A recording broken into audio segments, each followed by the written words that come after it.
और मेडल लेने के साथ में उसके सिर पर एक और बड़ी जिम्मेदारी आ गई। राजा जी ने 2000 करोड़ रुपयों की इन्वेस्टमेंट का फैसला लेने की जिम्मेदारी लकी के सिर पर डाल दी। लकी ने काफी देर तक सोचा कि उसे कहां पर पैसे डालने चाहिए थे, और जैसे ही उसने अपना हाथ उठाया, इतने में बाकी लोगों ने उसे माफी मांगना शुरू कर दिया।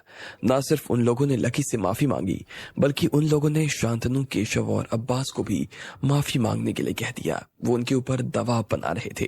काफी देर तक वो लोग अपनी जगह से टस से मस भी नहीं हुए। लेकिन फिर जब उन्हें लगा कि सवाल 2000 करोड़ रुपए का था, तो वो अपने आप को ज्यादा देर तक रोक नहीं पाए। अगर उन्होंने माफी नहीं मांगी होती और लकी ये पैसा कहीं और देने की सोच लेता, तो ये सारे लोग इन तीनों की जिंदगी आगे चलकर बहुत मुश्किल कर देने वाले थे। हो सकता था वो उन तीनों को यहाँ से अपने घर पर जिंदा तक जाने नहीं देते। ऐसे में अब्बास सबसे पहले आगे आया और फिर स्टेज के सामने आकर खड़ा हो गया। भीड़ उसके पीछे खड़ी थी और वो आगे खड़ा होकर लकी की तरफ देख रहा था। उसने लकी को देखा और फिर अपने घुटनों पर बैठकर उसके सामने सिर झुकाते हुए बोला, लकी जी, हमने आपके बारे में जो कुछ भी कहा वो बहुत गलत कहा था। हमें आपके बारे में इस तरह की बात नहीं करनी चाहिए थी। हमने आपके बारे में गलत खबरें भी फैलाई और ये हमसे सबसे बड़ी गलती हो गई लकी जी। हाँ लकी सर, हमने गलती कर दी। आप एक अच्छे इंसान हैं, लेकिन भूलवश हमें ऐसा लगा कि आप यहाँ पर जबरन घुस आए।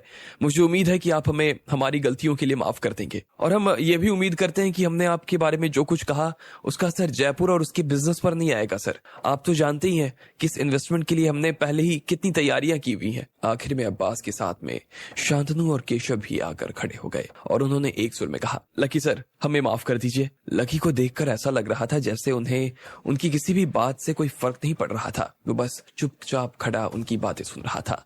वो जानता था कि उनमें से कोई भी लकी से दिल से तो माफी नहीं मांग रहा था। और आखिर में लकी ने कहा, ठीक है जाओ, तुम सबको माफ किया। उसके मुंह से ये सुनते ही सारे लोग तो खुश हो गए। उनके चेहरे देखकर ऐसा लगने लगा जैसे उनकी दिवाली शुरू हो गई। लकी की तरफ से ये सुनते ही उन्होंने फिर से राहत की सांस ले ली। इधर शांतनु, केशव और अब्बास को भी ऐसा लग रहा था जैसे उनके सिर पर से एक बहुत बड़ा बोझ हल्का हो गया। उनके ऊपर जो भी दबाव बना था वो सारा एक ही झटके में नीचे उतर गया। श्रेया भी इस मौके पर पीछे नहीं रहना चाहती थी, इसलिए वो अब्बास के पास आई और धीरे से उसके कानों में बोली, अब्बास, तुम्हें चिंता करने की जरूरत नहीं है। मैं जानती हूँ उस लड़के को, आदमी सीधा है।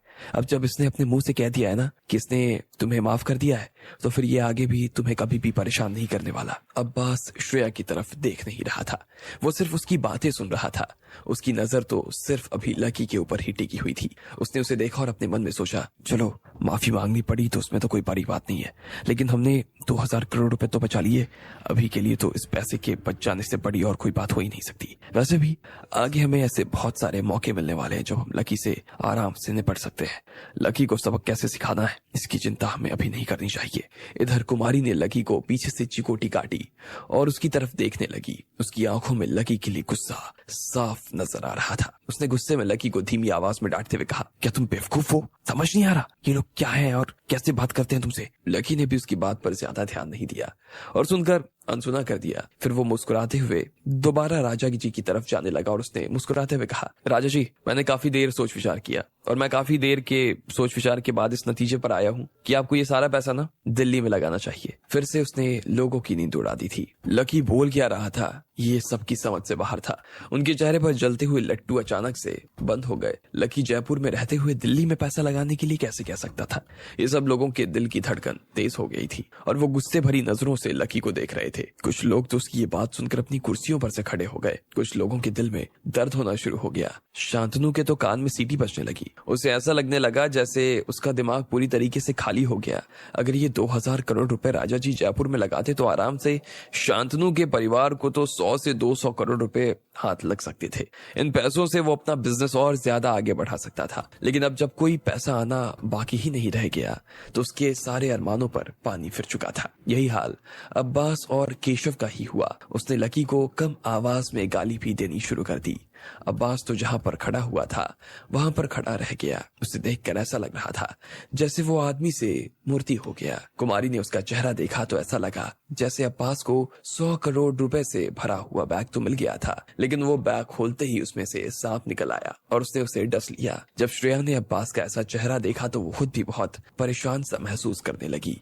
उसने धीरे से और बड़े प्यार से अब्बास से पूछा, अब्बास क्या तुम ठीक हो? अब्बास को तो लेकिन किसी भी आवाज का पता ही नहीं चल रहा था, उसे कुछ सुनाई नहीं दे रहा था। उसकी आंखों में सिर्फ और सिर्फ अंगारे चमक रहे थे और उन्हीं अंगारों में वो लकी को जलाकर भस्म कर देना चाहता था। कुमारी ने इधर लकी की पीठ शाबाशी से थपथपाई, फिर उसके सामने अंगूठा दिखाते हुए और मुस्कुराते हुए बोली, शाबाश, ये सही रहा, यही ना बात। लकी के इतना पर कहने के बाद में शहर के बाकी अमीर घरों के लड़के भी हैरान हो गए थे और उन्होंने तुरंत ही राजा जी और लकी से कहा, लकी जी, हमें लगता है कि आपको इस मामले में दोबारा सोच विचार कर लेना चाहिए। हाँ, हमने तो आपसे माफी भी मांग ली थी और फिर आप इस तरह से कर रहे हो, ये तो गलत बात है ना लकी जी। राजा जी, वैसे आप तो लकी से सुझाव ले ही रहे थे ना, पैसा तो आपका है ना, आपको ही इससे पैसे को कहीं डालना है तो वो सोच लीजिए। आप ऐसे कैसे इस बच्चे के हाथ में ये फैसला दे सकते हैं? लकी उन लोगों को ये बात समझाना चाहता था कि आखिर वो जयपुर की जगह दिल्ली में राजा जी का पैसा क्यों लगवाना चाह रहा था। वो उन्हें बता देना चाहता था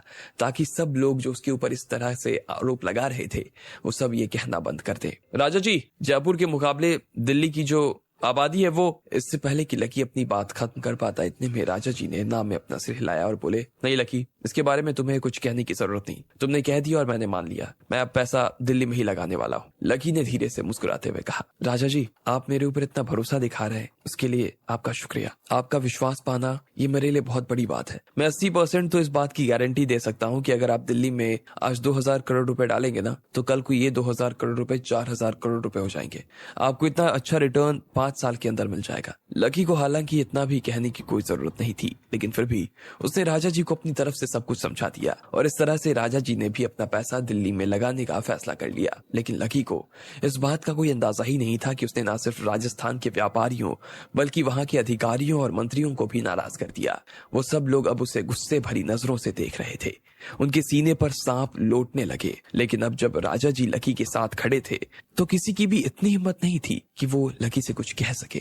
इधर राजा जी को बाकी लोगों की शक्ल देखकर ये बात साफ समझ आ रही थी कि उन्होंने जो फैसला लिया था उससे वो लोग खुश नहीं थे, इसलिए अब जल्द से जल्द खाना खत्म करके यहाँ से निकल जाने में ही भलाई थी। वो अपनी जगह पर से उठकर स्टेज पर जाकर खड़े हो गए और उन्होंने कुछ मीठी मीठी बातें की और कहा कि आने वाले टाइम में वो जयपुर में भी पैसा जरूर लगाएंगे। और इसी के साथ में मुख्यमंत्री ने इस पार्टी को खत्म कर दिया। राजा जी को लकी की चिंता हो रही थी, इसलिए वो उसे अपने साथ ले जाना चाहते थे। इधर जब राजा जी लकी के साथ निकल गए तो बाकी बड़े लोग जो अभी हॉल में खड़े थे उन्होंने एक दूसरे के ऊपर चिल्लाना शुरू कर दिया।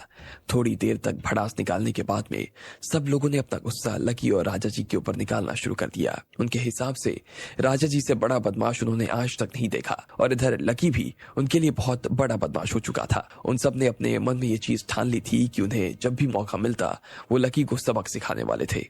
इधर लकी राजा जी और कुमारी के साथ में उनकी गाड़ी में बैठा हुआ था।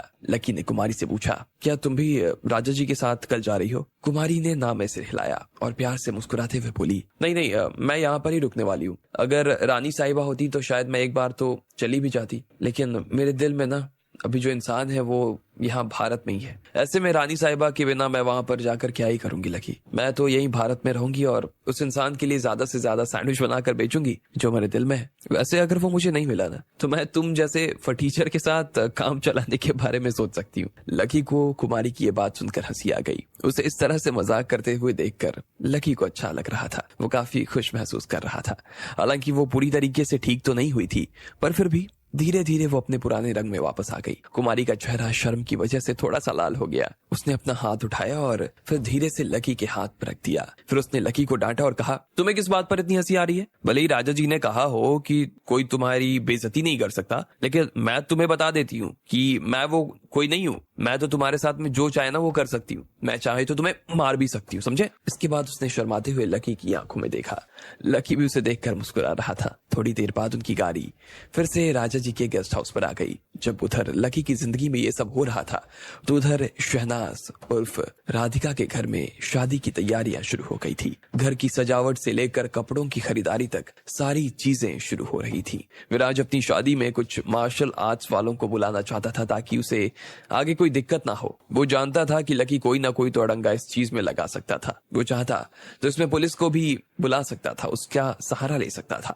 लेकिन फिर उसे लगा कि मार्शल आर्ट्स वाले लकी को ठिकाने भी लगा देते और किसी को पता भी नहीं चलता, तो वो आम बॉडीगार्ड से ज्यादा ताकतवर थे और इस तरह के काम चुटकियों में निपटा सकते थे। अब आगे क्या होने वाला था? क्या विराज लकी को खत्म कर पाता या लकी उन दोनों की शादी रुकवा देता? लकी से सब लोगों ने माफी तो मांग ली थी। अब्बास, शांतनु और केशव तो उसके पैरों में जा गिरे थे, लेकिन फिर भी लकी ने सारा पैसा दिल्ली में भिजवा दिया। वो राजा जी का भला देख रहा था और साथ ही दिल्ली में पैसों से ज्यादा रिटर्न मिल सकता था। हालांकि राजा जी उसके इस फैसले से काफी खुश थे, लेकिन बाकी लोगों को इस पर काफी गुस्सा आ रहा था और उन्होंने लकी से बदला लेने के बारे में सोच लिया। इधर विराज भी अपनी शादी की तैयारियों में लगा हुआ था और उसने अपनी सुरक्षा के लिए मार्शल आर्ट करने वाले कुछ लोगों को बुलवा लिया। वो किसी भी हाल में अपने ऊपर लकी को हावी होने देना नहीं चाहता था।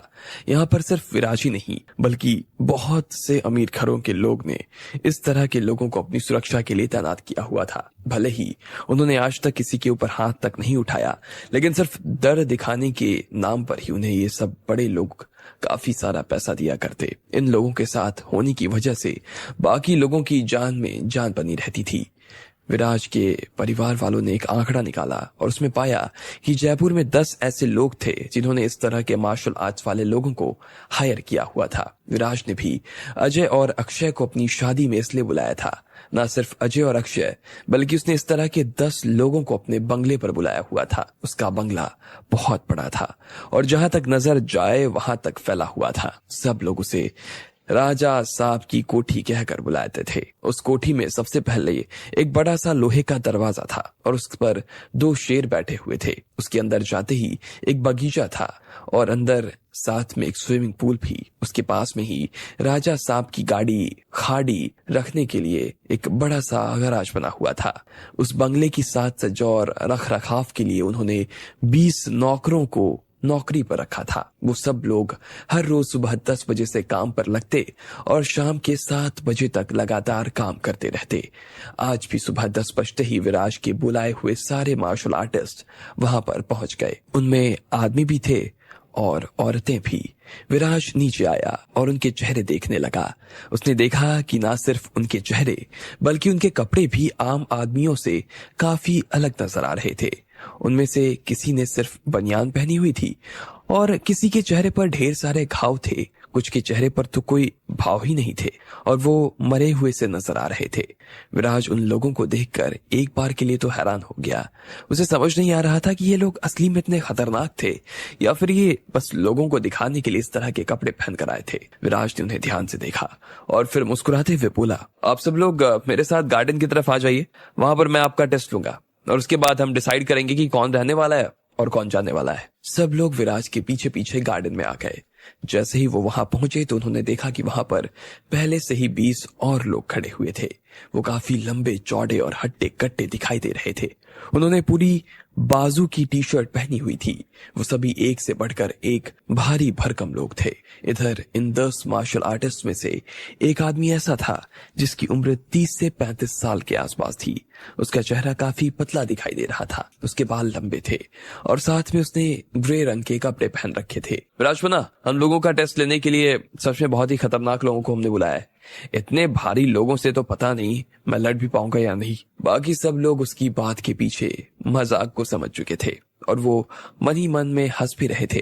विराज को लगा कि ये उसकी और उसके बुलाए हुए लोगों की तौहीन थी, लेकिन इस मामले में वो कुछ नहीं कर सकता था। उसने जिन पहलवानों को बुलाया था वो बेस्ट थे, इसलिए विराज ने उन्हें डराने के लिए कहा, देखो आगे से मैं आप लोगों का मालिक होने वाला हूँ और आप लोगों के मन में मेरे लिए अभी से कोई इज्जत नहीं है। ये बहुत गलत बात है। मैंने ये बात सुनी है कि जो लोग मार्शल आर्ट्स करते हैं वो लोग अपने आप में बहुत एरोगेंट होते हैं, लेकिन वो अपने मालिक से भी इस तरह की बात करते हैं। ऐसा तो मैंने नहीं सुना था। इसके बाद सब लोगों ने एक पल के लिए अपना सिर नीचे झुका लिया। विराज मुस्कुराता हुआ अपने इन 20 लोगों के पास आया और बोला, देखो अगर तुम इन लोगों की बात का बुरा लगा हो तो मैं तुमसे माफी मांगता हूँ। मैं आप लोगों की इन लोगों से पहचान करवा देता हूँ। ये 20 लोग हैं जो कि सब पहले सेना में थे, लेकिन किसी ना किसी कारण से इन्हें रिटायर होना पड़ा।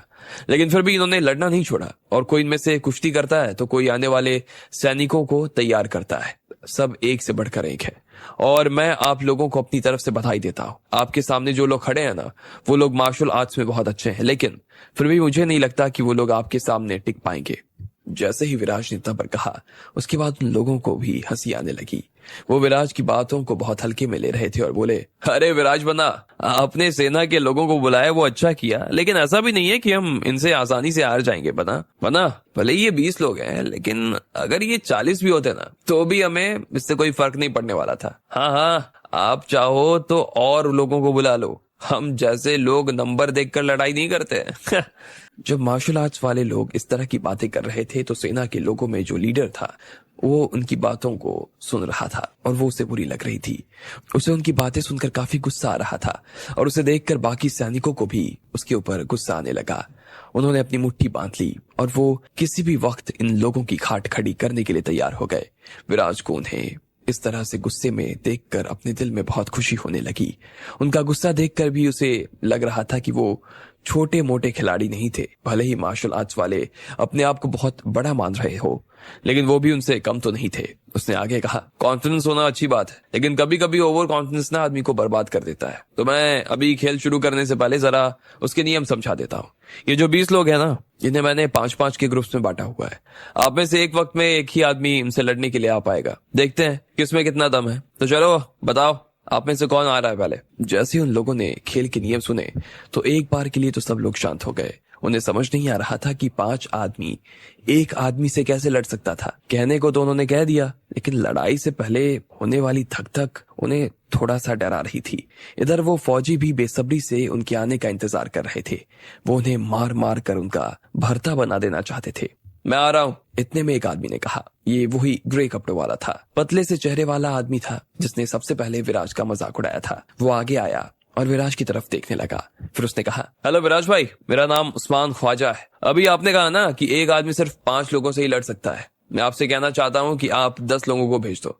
मैं 10 लोगों के साथ ना एक बार में लड़ सकता हूँ। विराज एक पल के लिए तो उसे देखकर देखता ही रह गया। फिर अगले ही पल उसने उसके लिए तालियां बजानी शुरू कर दी।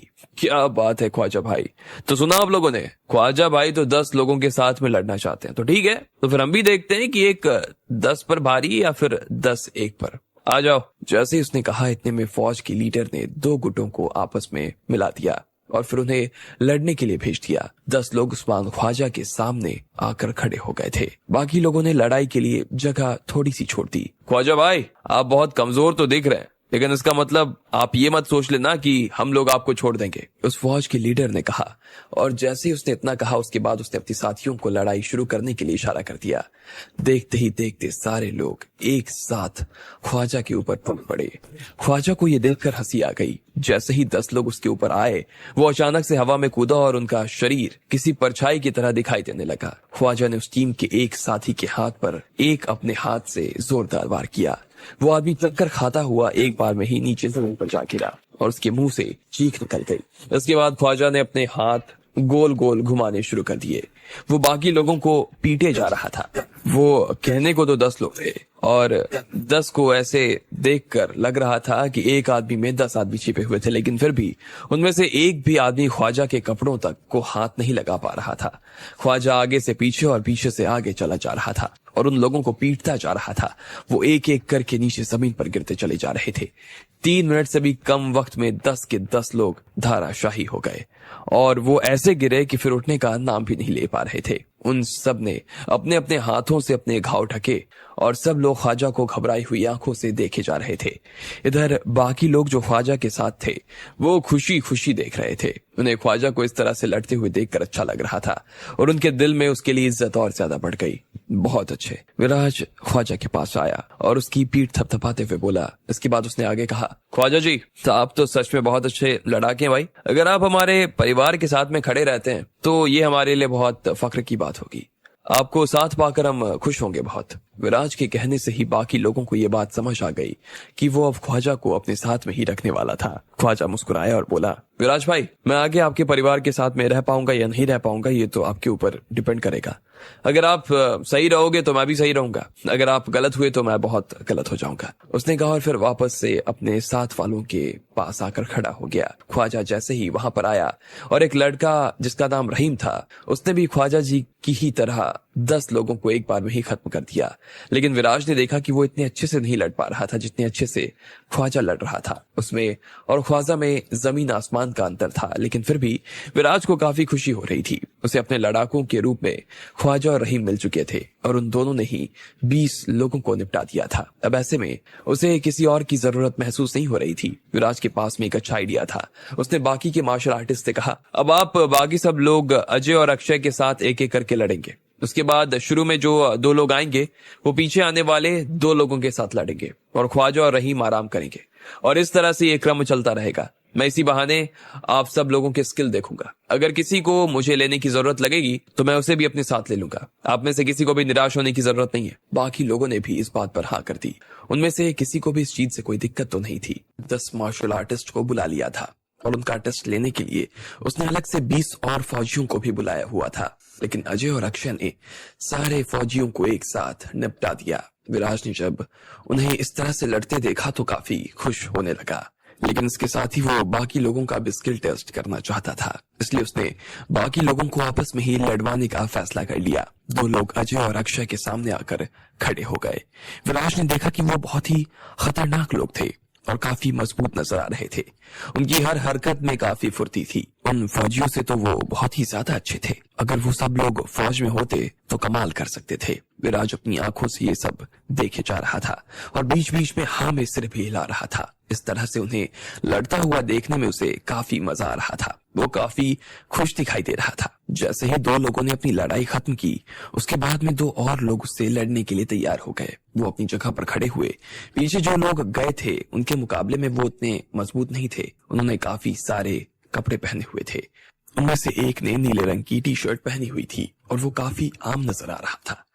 उन्हें देखकर ऐसा लग रहा था जैसे जिनसे वो अभी लड़ने वाले थे वो उन्हें 5 मिनट में ही नीचे गिरा सकते थे। लेकिन फिर भी उनके चेहरे पर जिस तरह का कॉन्फिडेंस था, विराज एक बार को तो उन्हें देखकर सोच में पड़ गया। दूसरे लड़के ने हरे रंग की टोपी पहनी हुई थी। उसका चेहरा काफी तीखा नजर आ रहा था। उसकी आंखें काफी चालाक और ठंडी सी नजर आ रही थी। ये दोनों और कोई नहीं बल्कि वही अक्षय और अजय थे जो उस दिन चौराहे पर उन लड़कियों को बचाने के लिए अंग्रेजों से लड़ाई कर रहे थे। पहले अजय ने अपना परिचय विराज को दिया और फिर जो 2 लोग उससे लड़ने वाले थे उसने कहा, देखिए हम सब लड़ाके हैं। हो सकता है आपको लड़ाई करते वक्त हमारी तरफ से चोट आ जाए। ये भी हो सकता है कि हमारे किसी एक वार की वजह से आपकी मौत हो जाए। इसलिए अगर आपके साथ ऐसा कुछ हो तो उसके लिए मैं आपसे पहले ही माफी मांग लेना चाहता हूँ। बाकी सब लोगों ने जब अजय की इस तरह की बात सुनी तो वो तो हैरान हो गए। उसने जो भी कहा बहुत ही कड़क और तेज आवाज में कहा। वो जब ये सब कह रहे थे तो सिर्फ कहने के लिए ही नहीं कह रहे थे, बल्कि वो उसमें विश्वास भी कर रहे थे। क्या वो सच में उन दोनों लोगों को जान से मार देना चाहते थे? किसी को भी इस बात पर तो भरोसा नहीं हो पा रहा था। इधर जो लोग उनसे लड़ने वाले थे उन्हें उनकी बात सुनकर हंसी आई और बोले, अच्छा ऐसा भी हो सकता है, लेकिन मुझे लगता है कि ऐसा तब होगा जब तुम अपनी जुबान को ना कम और अपने हाथों को ज्यादा चलाओगे। अगली बार अक्षय को उसकी बात सुनकर हंसी आ गई। उसने उन दोनों लोगों की तरफ देखा और कहा, तुम दोनों ना कल के आए हुए हो और हमें बता रहे हो कि क्या चलना है और कैसे नहीं चलना है। तुम अपनी जुबान बंद कर दो, वरना हम तुम्हारा ना ऐसा हाल कर देंगे कि आगे जिंदगी भर ना जुबान चलाने के लायक नहीं रहोगे। इसके साथ ही अजय और अक्षय दोनों ही उन दोनों की तरफ भागे और फिर उनके ऊपर टूट पड़े। वो दोनों हिमाचल से आए हुए थे। उन दोनों के जो गुरु थे उनकी 5 साल पहले मौत हो गई थी। वो तब से ही पहाड़ों में चले गए और वहीं पर अपनी प्रैक्टिस करने लगे। वो ना सिर्फ मार्शल आर्ट्स करते बल्कि बहुत से बड़े लोगों के लिए हर तरह के काम भी करते और उसके जरिए उन्होंने लाखों रुपए बनाए। लेकिन वो जितना कमाते थे उतना ही उड़ा भी देते। वो काफी पैसा खर्च करते थे, इसलिए वो यहाँ विराज की शादी में आए हुए थे। वो चाहते थे कि वो विराज के यहाँ पर काम पर लग जाएं। किसी ने उन्हें कहा था कि विराज उन्हें हर साल के 50 लाख रुपए से भी ज्यादा की तनख्वाह दे सकता था और इसलिए वो यहाँ भागे भागे आ गए। अब जाकर ख्वाजा और रहीम को विराज ने लेने का सोच ही लिया था तो अजय और अक्षय को थोड़ी सी घबराहट तो हो रही थी। वो इस मौके को तो अपने हाथ से जाने देना नहीं चाहते थे। दोनों ही उन दोनों के ऊपर टूट पड़े। जिस तरह का मार्शल आर्ट वो दोनों कर रहे थे, ऐसा विराज ने तो क्या वहां खड़े हुए लोगों ने कभी नहीं देखा। उन्हें समझ नहीं आ रहा था कि ये सब उन्होंने कहां से सीखा। दोनों के दोनों बहुत खतरनाक नजर आ रहे थे और उन्हें देखकर ऐसा लग रहा था कि वहां बैठा कोई भी आदमी उनका मुकाबला नहीं कर सकता था। पहले ही वार में ये बात तय हो गई थी कि वो उन्हें न सिर्फ हरा सकते थे बल्कि गिरा भी सकते थे और गिरा कर चित भी कर सकते थे। सामने वाले दोनों लड़कों ने बहुत मार खाई। इतनी मार तो उन्होंने अपनी जिंदगी में नहीं खाई थी। आया मजा। अक्षय ने आखिरी वार किया। सिर्फ 10 हाथ में ही वो दोनों नीचे गिर पड़े और उनके मुंह से खून की उल्टियां होने लगी। उनका पूरा मुंह खून से भर गया था। इधर अक्षय ने भी अपने सामने वाले को पूरी तरीके से निपटा दिया। लगभग 2 मिनट के अंदर ही सारा गेम पूरा हो गया था। देखने वालों ने जब अक्षय और अजय को लड़ते देखा तो वो तो ये समझ गए कि वो उन दोनों के दुश्मन तो नहीं थे, लेकिन जब वो लड़ने को आते थे तो वो किसी के सगे भी नहीं थे। अजय ने सांस लेते हुए कहा, तो अब यहाँ पर जितने भी बैठे हैं उनमें से जिस किसी को भी ऐसा लगता है कि वो हमसे ज्यादा अच्छा मार्शल आर्ट्स कर सकता है या हमें हाथ भी लगा सकता है तो वो आ जाए और देख ले। लेकिन इन दोनों का जैसा हाल हुआ है, अगर उसका भी वैसा हाल हो जाए तो दोबारा मेरे पे इल्जाम मत लगाना। सारे लोग जो इस बात को सुन रहे थे वो बिल्कुल चुप हो गए। अजय की बात के जवाब में क्या कहना था उन्हें समझ नहीं आ रहा था, लेकिन ख्वाजा और रहीम को वो दोनों लोग जरा भी पसंद नहीं आ रहे थे। वो उन्हें अपने सामने खड़ा भी नहीं देख पा रहे थे। ऐसे में वो उनके सामने चाह कर भी कुछ बोल नहीं सकते थे।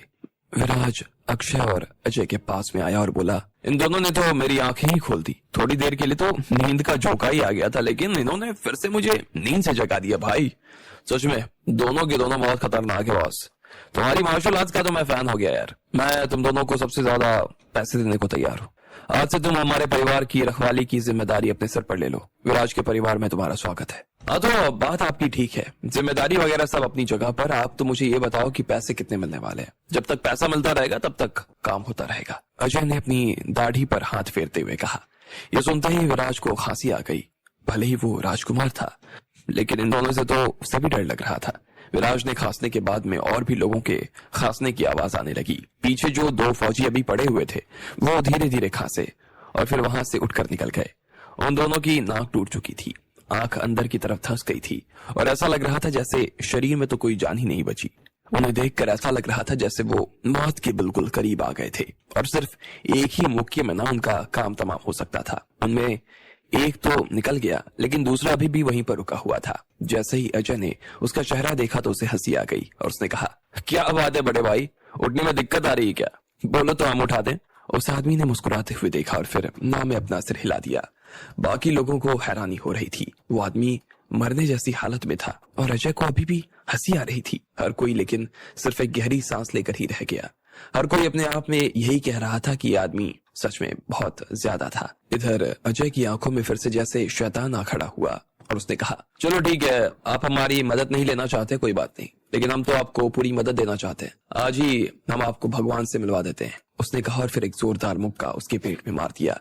उसकी चीख निकल गई। फिर उसने अपना हाथ उसके पेट से हटाया और सीधा उसके मुंह पर वार कर दिया। जिस आदमी को वो मुक्का अपने चेहरे पर पड़ा, उसके अंदर इतनी जान तक नहीं बची कि वो अपना सिर नीचे झुका ले या पीछे हट ले। वो हिला तक नहीं और बस अजय को देखे जा रहा था। सब लोगों को लग रहा था कि सिर्फ अपनी मुस्कान की वजह से ही ये अजय के हाथों से बहुत मार खाने वाला था। हो सकता था वो उसे तब तक जिंदा रखकर मारता जब तक उसका पेट भर नहीं जाता। सच में वो आदमी बहुत बड़ा बेवकूफ था, लेकिन अजय ने अभी तक अपना मुक्का उसके चेहरे पर नहीं मारा था। उसने उसे छुआ तक नहीं था कि उससे पहले ही वो आदमी नीचे जमीन पर जा गिरा। सब लोगों की नजर अजय के मुक्के पर ही थी, लेकिन उसके मुक्के ने उसे छुआ ही नहीं था।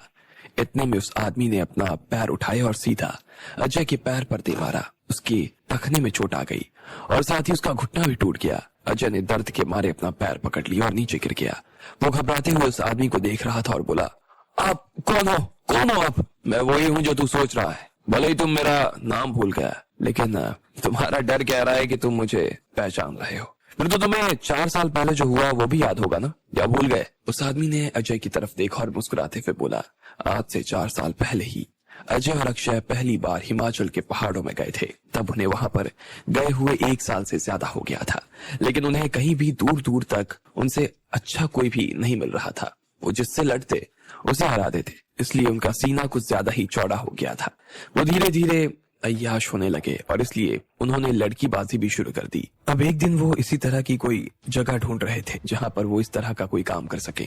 उन्होंने सुना वहां पर सिर्फ एक ही लड़की थी और वो भी किसी के साथ में थी। अजय को ना तो इंतजार करने की इच्छा थी ना ही आदत, इसलिए उसने तुरंत उस कमरे का दरवाजा खोला जिसमें वो लड़की उस आदमी के साथ थी। जैसे ही उन्होंने दरवाजा खोला तो देखा वहां पर एक आदमी पलंग पर था। दरवाजा खुलते ही वो अपनी जगह पर खड़ा हो गया। उसकी पीठ अजय और अक्षय की तरफ थी और बिना उनकी तरफ देखे ही उसने अपने कपड़े पहनने शुरू कर दिए। अजय और अक्षय ने देखा कि उस आदमी ने एक बड़ा सा जुड़ा बांधा हुआ था और उसने अपने पैरों में धोती लपेटनी शुरू कर दी। उसे देखकर ऐसा लग रहा था जैसे वो कोई साधु था। उसकी धोती देखकर तो ऐसा लग रहा था, और जब अजय और अक्षय दोनों को इस बात पर विश्वास हो गया तो वो तो उसकी हंसी उड़ाने लगे। उन्हें समझ में नहीं आ रहा था कि आदमी साधु होते हुए इस तरह के काम कैसे कर सकता था। उन्हें लग रहा था कि उन्होंने अपनी जिंदगी में कभी इससे ज्यादा बेशर्म आदमी नहीं देखा। वो उसे गालियां देने लगे और साथ ही उसके ऊपर हमला भी कर दिया। वो उसे मार मार कर खत्म कर देना चाहते थे, लेकिन उन्हें मालूम नहीं था कि वो साधु उनका भी बाप था। और सिर्फ 3 बार में उस साधु ने उन्हें धूल चटा दी। उस पूरे लड़ाई में उसने एक बार भी अपना चेहरा तक उन्हें नहीं देखने दिया। वो समाज में बदनाम नहीं होना चाहता था। वो साधु फिर से अजय की जिंदगी में आ गया था। अजय और अक्षय ने बाकी सभी लोगों को निपटा दिया था। ख्वाजा और रहीम भी उसके सामने खड़े नहीं रह पाए। विराज भी उन्हें देखकर और उनके काम को देखकर काफी खुश होने लगा और उसने उन्हें अपने साथ में ले लिया। लेकिन फिर जब अजय एक आदमी को पीट ही रहा था कि इतने में उस आदमी ने अजय को नीचे गिरा दिया। उसके वार से ही अजय उसे पहचान गया और 4 साल पहले जो उसके साथ घटना हुई थी वो उसे याद आ गई। वो उस आदमी को देखकर घबरा गया। उस आदमी ने 4 साल पहले ही अजय और अक्षय को बहुत मारा था और फिर वहां से निकल गया था। जैसे ही वो अपने कमरे में जा रहा था कि इतने में उसे पीछे से आवाज आई, अरे बाबा योगीराज, आप मेरा पैसा तो देकर जाओ, मेरे 1000 रुपए बाकी हैं। ये आवाज उस लड़की की थी जो साधु के साथ में थी। साधु को जैसे ही उस लड़की के मुंह से अपना नाम सुनाई दिया तो वो झल्ला गया। वो अपनी पहचान छुपाने की पूरी कोशिश में लगा था, लेकिन इधर उस लड़की ने उसका नाम लेकर उसका काम खराब कर दिया। उसने अपनी जेब से एक नोटों का बंडल निकाला और उस लड़की के मुंह पर दे मारा। फिर भी उसने अजय को अभी तक अपना चेहरा नहीं दिखाया था और बिना उसे अपना चेहरा दिखाए उसने कहा, आज यहाँ जो कुछ हुआ ना और तुमने जो कुछ भी देखा, अगर तुमने बाहर इसके बारे में किसी को भी कुछ कहा ना तो मैं तुम्हारी हालत खराब कर दूंगा। हो सकता है कि तुम जिंदा भी नहीं रह पाओ। मैं ये सिर्फ तुम्हें डराने के लिए नहीं कह रहा हूँ। तुम चाहे तो किसी को भी बोल कर देख सकते हो, लेकिन याद रखना ये कहानी तुम्हारी जुबान से निकले हुए आखिरी शब्द होंगे। इतना भर कहने के बाद वो साधु वहां से निकल गया। बाद में अजय और अक्षय ने जब बहुत घबराते हुए उस आदमी के बारे में पता लगाने की कोशिश की तो उन्हें पता चला कि वो एक बड़ा साधु था। उसका नाम था योगीराज और वो पहाड़ों के बीच अपनी तपस्या के लिए जाना जाता था। इससे पहले आज तक अजय और अक्षय को कोई भी नहीं हरा पाया था, लेकिन इस साधु ने उन दोनों को सिर्फ 3 बार में ही चित कर दिया। तब से वो उसके नाम से भी घबराते थे। उन्हें सिर्फ उसका नाम ही मालूम था। चेहरा उन्होंने कभी देखा नहीं, लेकिन उसकी धोती और उसके लंबे बाल उसे अभी भी बहुत डराते थे। वो सपने में आकर उनकी नींद उड़ा देता। उन्हें अभी तक समझ नहीं आ रहा था कि इतना कमजोर और बूढ़ा सा आदमी उन्हें कैसे हरा सकता था। आज जब अजय को वो सारी घटना याद आई तो उसकी आंखें बड़ी हो गई और वो बाहर आ गई थी। योगीराज जी, मुझे माफ कर देना। अगर मुझे पता होता ये आप थे तो मैं कभी आपको हाथ तक नहीं लगाता। मैं आपसे दिल से माफी मांगता हूँ। आपको गुस्सा दिलाने के लिए या नाराज करने के लिए मैं माफी चाहता हूँ। मैं ये सपने में नहीं सोच सकता कि मैं आपको गुस्सा दिला सकूं। इसके बाद अजय योगीराज के पैरों में जा गिरा। अक्षय को भी समझ आ गया कि अब माफी मांगने में ही भलाई थी, इसलिए वो भी योगीराज के पैरों में जा गिरा और उसने कहा, मुझे भी माफ कर देना योगीराज जी। मैं और मेरे भाई ने गुस्से में आपसे ना जाने क्या कह दिया। आप प्लीज हम दोनों को माफ कर दो। ऐसा नहीं है कि हम आपकी इज्जत नहीं करते, हम सच में आज भी दिल से आपकी बहुत इज्जत करते हैं और अगर हमने आपके सम्मान को किसी भी तरह से ठेस पहुंचाई है तो प्लीज। अजय उसके पैरों में जा गिरा और अक्षय ने भी उसके तलवे पकड़ लिए। जैसे ही बाकी लोगों ने देखा कि उस साधु की ये दोनों भाई इतनी इज्जत कर रहे थे तो वो भी सकते में आ गए। उन्हें इससे पहले तक तो ये मालूम भी नहीं था कि आदमी जो उनके सामने बैठा था वो साधु था। वो भी जानते थे कि इस तरह की साधुओं की ताकत ऐसे कितने ही मार्शल आर्ट्स करने वालों के बराबर होती थी। जिस तरह से उसके बारे में सुनकर अजय और अक्षय की आंखें खुली की खुली रह गई थी, उसी तरह इन सब लोगों की आंखें भी खुली की खुली रह गई। साधु ने बहुत ही शांति से उन दोनों भाइयों की तरफ देखा और फिर मुस्कुराते हुए कहा, कोई बात नहीं, अनजाने में अगर गलती हो जाए तो उसे माफ कर देना चाहिए। तुम दोनों को अपनी गलती का एहसास हो गया है और इसलिए मैं तुम्हें माफ कर देता हूँ। उसके बाद उसने अपनी जेब से एक डिब्बी निकाली, उसमें किसी तरह का बाम भरा हुआ था। उसने वो डिब्बी अजय की तरफ उछाल दी और फिर कहा, ये लो, इसमें मलहम है, इसे लगा लेना, 3 दिन में तुम्हारी चोट जो है वो ठीक हो जाएगी। उसके बाद अक्षय ने अजय को उठाने में उसकी मदद की और फिर दोनों भाई उसके सामने हाथ जोड़कर मुस्कुराने लगे। विराज भी इतने में आगे आ गया और वो भी उस साधु के सामने झुककर खड़ा हो गया। उसने साधु की तरफ एक बार के लिए देखा और कहा, योगीराज जी, माफ करना, मैं आपको आपके नाम से बुला रहा हूँ। बाबा, मैंने आज से पहले इतना शानदार मार्शल आर्ट्स मैंने अपनी जिंदगी में नहीं देखा। आप सच में बहुत महान हैं और ये सब तो आपके सामने कुछ भी नहीं। ऐसे में अगर आप मेरे परिवार के साथ जुड़ते हैं तो ये मेरे लिए सच में बहुत बड़े सौभाग्य की बात होगी। विराज ने जब बाकी लोगों से सुना कि वो साधु बहुत बड़ा आदमी था और उसकी बहुत इज्जत भी थी, तो वो भी उसके सामने हाथ जोड़कर खड़ा हो गया था। लेकिन विराज को इस बात का अंदाजा नहीं था कि वो कह क्या रहा था। उसने अपने हिसाब से तो ये मान लिया कि वो साधु विराज के परिवार के लिए काम करने आ सकता था, लेकिन फिर भी उसे ये मालूम नहीं था कि विराज के परिवार के साथ में वो साधु काम करने वाला था या नहीं करने वाला था। ये उस साधु के ऊपर निर्भर करता। उसने हाँ में अपना सिर हिलाया और फिर विराज की तरफ देखते हुए कहा, ठीक है विराज, तुम्हारा शुक्रिया। मुझे मेरे आश्रम से निकाल दिया गया है। पहले मैं हिमाचल का हुआ करता था, लेकिन अब मैं कहीं का भी नहीं रह गया हूँ। मेरे पास में जाने के लिए कोई जगह नहीं है। मैं खुद भी इधर से उधर बस भटक ही रहा हूँ। ऐसे में मुझे भी ऐसी जगह की तलाश है जहाँ मैं शांति से अपने आगे का जीवन काट सकूं। अगर विराज और उसका परिवार मुझे रहने के लिए एक अच्छी जगह देता और मुझे साथ में वो सब देता है जिसकी मुझे जरूरत है, तो मैं तुम लोगों के लिए काम करने के लिए तैयार हूँ। अगर मेरे आने से राज परिवार की ताकत बढ़ती है तो मैं खुशी खुशी उसकी ताकत बढ़ाना चाहूंगा। बाकी सब लोगों ने जब ये सुना तो वो ये सुनते ही हैरान हो गए। उन्हें विश्वास ही नहीं हो रहा था कि साधु इतनी आसानी से मान कैसे गया था। और उससे भी बड़ी बात उन लोगों के लिए ये थी कि उसे आश्रम पर से निकाल दिया गया था। लेकिन ये सब अभी 6 महीने पहले ही हुआ, जब उसे विराज जी ने, जो कि आश्रम के संचालक थे, उन्होंने योगीराज को किसी कारणवश वहां से बेदखल कर दिया। जैसे ही योगीराज ने वो आश्रम छोड़ा तो सबसे पहले तो उसने अपने लंबे और घने बालों को कटवा लिया। इसके बाद उन्होंने धोती और पंछी छोड़कर आम आदमी जैसे कपड़े पहनने शुरू कर दिए।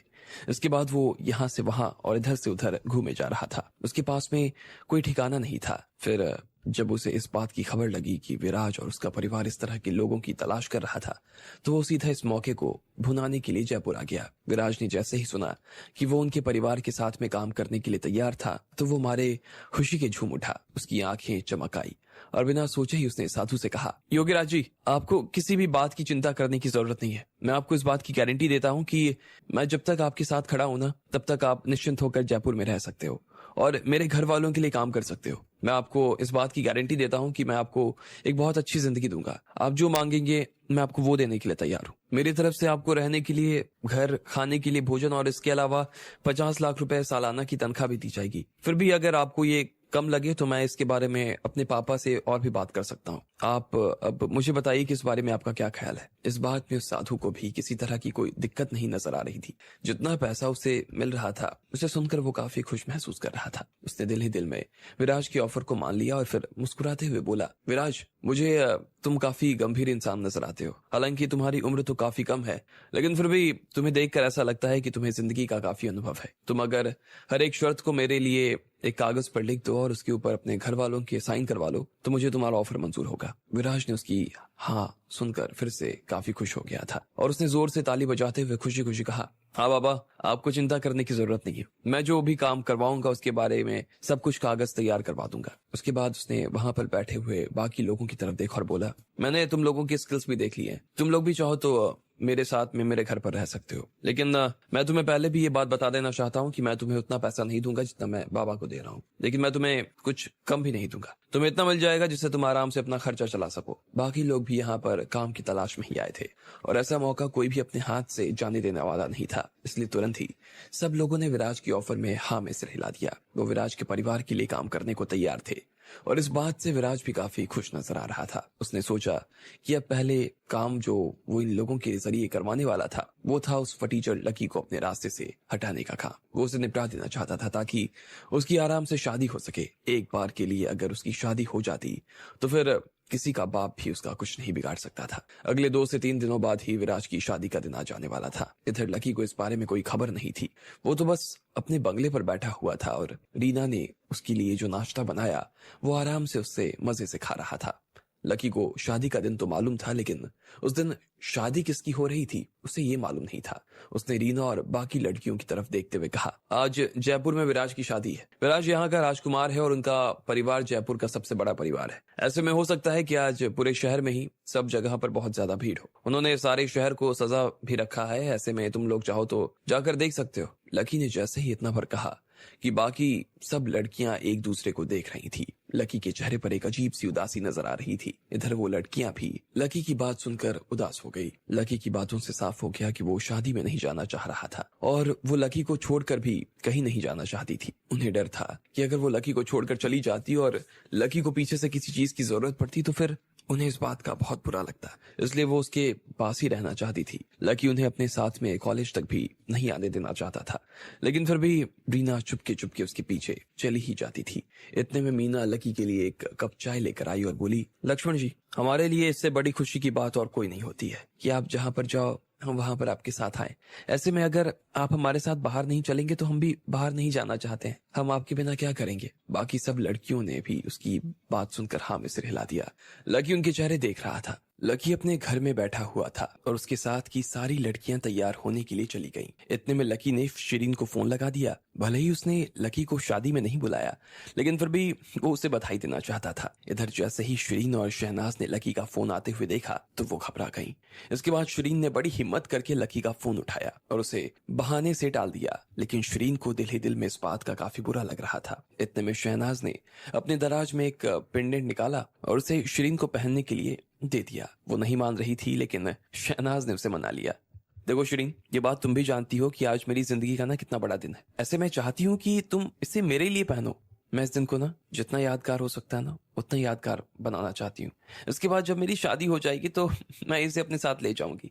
इसलिए प्लीज इसे आज तुम अपने गले में पहन लो, ताकि मुझे ऐसा ना लगे कि मेरी जिंदगी में ना किसी चीज की कोई कमी है। लेकिन अब शिरीन शहनाज की बात सुनकर काफी बड़ी दुविधा में पड़ गई। उसके पापा ने उसे एक बार बताया था कि ये पेंडेंट किसी की भी नजर के सामने नहीं आना चाहिए। वो चाहती थी कि ये सिर्फ और सिर्फ शहनाज के दराज में ही बंद रहे। लेकिन अब जब शहनाज उसके सामने इस तरह से जिद कर रही थी तो वो भी उसे मना नहीं कर पाई। शहनाज उसे बहुत ही उम्मीद भरी नजरों से देख रही थी और इसलिए शिरीन ने आखिर में कहा, ठीक है, मैं इसे अगर पहन भी नहीं पाई तो मेरे साथ ये रहेगा और आपकी पूरी शादी देखेगा। इधर लकी अपने साथ में सारी लड़कियों को लेकर जयपुर में पुराने शहर आ गया। वहां पर जंतर मंतर और हवा महल जैसी बहुत सारी घूमने की जगह थी। बहुत बड़ा बाजार भी था और लकी और बाकी लोगों ने ढेर सारी खरीदारी भी की। उन जगहों पर लकी के अलावा और भी बहुत सारे लोग घूमने के लिए आए हुए थे। वो सभी बहुत खुश महसूस कर रहे थे, लेकिन ऐसा भी नहीं था कि वहां पर सब लोग ठीक ही थे। जैसे ही कुछ लड़कों ने लकी को 4 लड़कियों के साथ इस तरह से घूमते हुए देखा तो वो सब उसे जलन भरी नजरों से देखने लगे। एक आदमी जो कि वहीं पास खड़ा होकर कुछ खा रहा था, वो बार बार लकी और उन लड़कियों को देखे जा रहा था। उसके हाथ में राबड़ी फालूदा था और वो खाने पर कम और देखने पर ज्यादा ध्यान दे रहा था। चलते चलते लकी और उन लड़कियों के पास आ गया। वो ऐसे दिखाने लगा कि वो सड़क पार कर रहा था, लेकिन ना जाने उसे क्या हुआ, वो उन्हें देखने के चक्कर में एक आदमी से टकरा गया और सारा राबड़ी फालूदा उसकी शर्ट पर जा गिर गया। इतने में रीना और बाकी लोगों को उसे इस तरह से देखकर तो हंसी आ गई। लकी ने देखा कि वो चारों लड़कियां इसे देखकर हंस रही थी जैसे फूल खिल रहे हो, और उन्हें देखकर वो खुश हो गया। लकी भी बहुत दिनों बाद में इतना खुश महसूस कर रहा था। लगभग आधे घंटे तक बाजार में घूमने और खाने फिरने के बाद लकी थोड़ा सा थक गया और फुटपाथ पर जाकर बैठ गया। उसने अपने पैरों को थोड़ा सा लंबा कर लिया। फिर उसने देखा कि रीना और बाकी लड़कियां उसके आसपास ही खड़ी थीं। लकी ने उन्हें देखा तो वो सीधा हो गया और उनसे कहा, अरे तुम लोग ऐसे क्यों खड़ी हो गई? आराम से आकर इधर बैठ सकती हो। तुम लोग भी थक गई होगी ना, आओ इधर आराम कर लो, उसके बाद हम लोग आगे चलते हैं। लेकिन रीना और मीना ने ना में अपना सिर हिलाया और कहा, नहीं लक्ष्मण जी, हम तो आराम से खड़े हैं। जब हम आपको आराम करते हुए देखते हैं ना तो हमारी थकान तो अपने आप ही दूर हो जाती है। आप बोले तो हम आपकी मसाज कर सकते हैं यहाँ पे। अभी सिर्फ हमें 5 मिनट दे दीजिए, हम आपकी ऐसी मसाज करेंगे ना कि एक बार में ही आपकी सारी थकान उतर जाएगी। इधर टीना और शीना जो आराम से बर्गर खा रहे थे, वो भी अपना बर्गर कोने में रख गए और मसाज करने के लिए तैयार हो गए। नहीं नहीं, ये तो हम लोग कर लेंगे, तुम जाकर लक्ष्मण जी के लिए कुछ खाने के लिए ले आओ। इतने में रीना ने उन्हें बीच में रोकते हुए कहा। वो लोग तुरंत भागते हुए गईं और सामने की दुकान से लकी के लिए 2 अलग अलग तरह की सैंडविच बंधवा कर ले आई। इसके अलावा वो साथ में पीने के लिए कोल्ड ड्रिंक भी ले आई थी। उन्होंने पैकेट खोला और लकी के सामने बिछा दी। आप इसमें से जो भी लेना चाहते हैं ना, ले सकते हैं। लकी को भी भूख तो लग रही थी, इसलिए उसने भी एक कोल्ड ड्रिंक की छोटी बोतल और एक सैंडविच निकाल ली। उसके बाद उसने उन चारों की तरफ देखा और कहा, तुम भी अपने लिए कुछ निकाल लो ना, मैं ऐसे अकेले अकेले खाऊंगा तो अच्छा नहीं लगेगा। उन चारों को लकी की बात सुनकर फिर से हंसी आ गई और उन चारों ने भी अपने लिए एक एक सैंडविच और कोल्ड ड्रिंक निकाल ली। वो फिर लकी के पास बैठ गई और आराम से खाने लगी। जैसे ही आसपास के मर्दों ने अपनी आंखों से ये नजारा देखा तो वो अंदर तक जल भुन गए। उन्हें समझ नहीं आ रहा था कि आखिर ये सब क्या हो रहा था। कम से कम 10 लोग ऐसे थे जो लकी को इस तरह से भरे बाजार में 4 लड़कियों के साथ मजे करता देख रहे थे और धीरे धीरे लकी के पास आकर खड़े हो गए। वो उसके आसपास खड़े थे और लकी को उनमें से जलन की बू आ रही थी। उन्होंने एक दूसरे से बड़बड़ाते हुए कहा, क्या बात है, आदमी एक और लड़कियां 4, ये तो बहुत नाइंसाफी है। हाँ हाँ, भगवान आखिर ऐसा कैसे कर सकता है, ऐसे आदमी को इतनी सुंदर लड़कियां दे दी, हम मर गए थे क्या? हाँ यार, हम तो यहाँ जीभ लटकाए घूम रहे हैं और सारी आइसक्रीम ये अकेला खा रहा है, ये तो बहुत गलत बात है। मैं तो एक रात के लिए इस लड़के को ना इसके घर से ना बाहर निकाल कर इसके कमरे में रहना चाहता हूँ, जिंदगी के आनंद लेना चाहता हूँ यार। लकी ने जब इन लोगों के मुंह से इस तरह की बातें सुनी तो वो थोड़ा सा परेशान हो गया।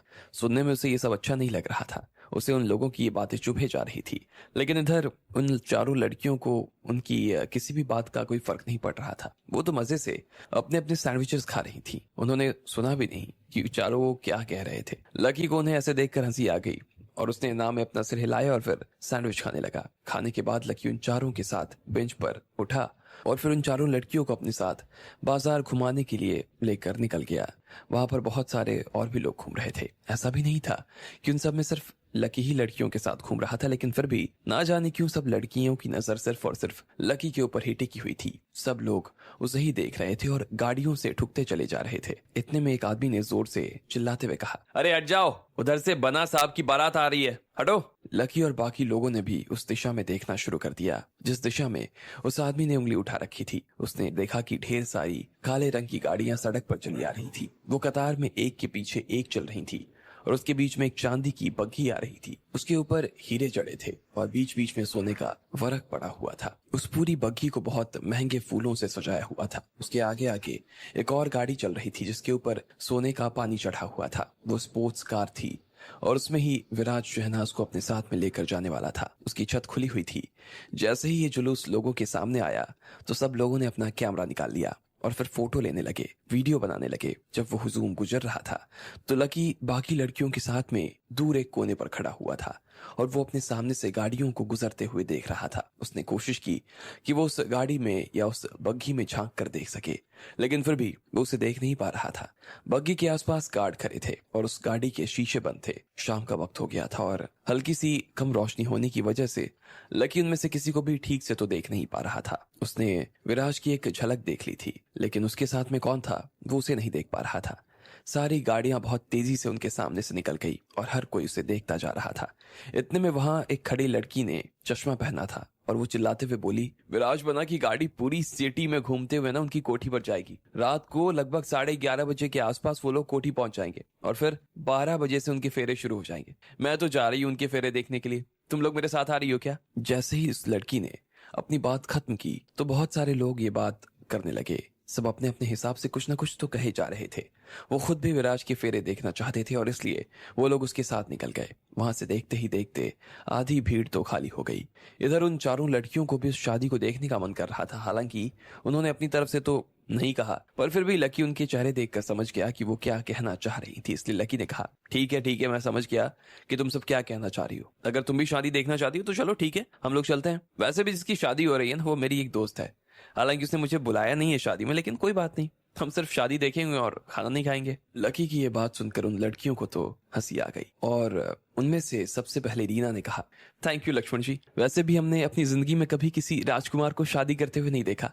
आप हमें ये मौका दे रहे हैं, इसके लिए आपका बहुत बहुत धन्यवाद। हम कभी इस रात को भूलने वाले नहीं हैं। और वो चारों एक दूसरे को देखकर ताली बजाने लगी। लकी को लग रहा था कि वो 4 छोटी बच्चियों के साथ में घूम रहा था, लेकिन वो उनसे चाहकर भी पीछा नहीं छुड़वा सकता था। इसलिए उसने आखिर में ना में अपना सिर हिलाया और फिर एक टैक्सी बुलवाकर विराज की कोठी की तरफ रवाना हो गया। जैसे ही वो गाड़ी में बैठा कि इतने में उसके फोन पर किसी का फोन आ गया। लकी ने देखा कि ये फोन उसके घर से था। हालांकि उस पर नाम तो नहीं आ रहा था कि फोन कौन कर रहा था, लेकिन फिर भी जो नंबर था वो आम लोगों के नंबर से काफी अलग था। उस नंबर में सिर्फ 7 और 8 ही थे। लकी जानता था कि 7 और 8 से बने हुए सारे नंबर उसके घर वाले पहले ही अपने लिए ले चुके थे। अब उसे मालूम नहीं था कि ये किसका नंबर था, लेकिन ये था तो उसके घर से ही। लेकिन कोई उसे इस वक्त घर से फोन क्यों कर रहा था? लकी ने झिझकते हुए एक बार से अपने आप से ये सवाल किया और फिर फोन उठा लिया। हेलो लकी भाई, क्या हाल है? उधर से किसी की आवाज आई। लकी को आवाज सुनी सुनाई मालूम पड़ी, लेकिन फिर भी वो पहचान नहीं पा रहा था कि वो किसकी आवाज थी। अब इससे पहले कि वो सोचकर जवाब दे पाता कि वो किसकी आवाज थी, इतने में फिर से उधर से किसी ने कहा, अरे क्या हुआ लकी भाई, आप अपने छोटे भाई को भूल गए क्या? जिस तरह की आवाज उधर से आ रही थी उससे तो ऐसा ही लग रहा था कि वो किसी जवान आदमी की आवाज थी। लेकिन वो आदमी था कौन और क्या चाहता था लकी से? लकी जब रीना और बाकी लड़कियों के साथ में बाजार घूम रहा था तो उसने देखा कि सब लोग बस उसे ही घूरते जा रहे थे, साथ में उसके बारे में उल्टी सीधी बातें भी कर रहे थे।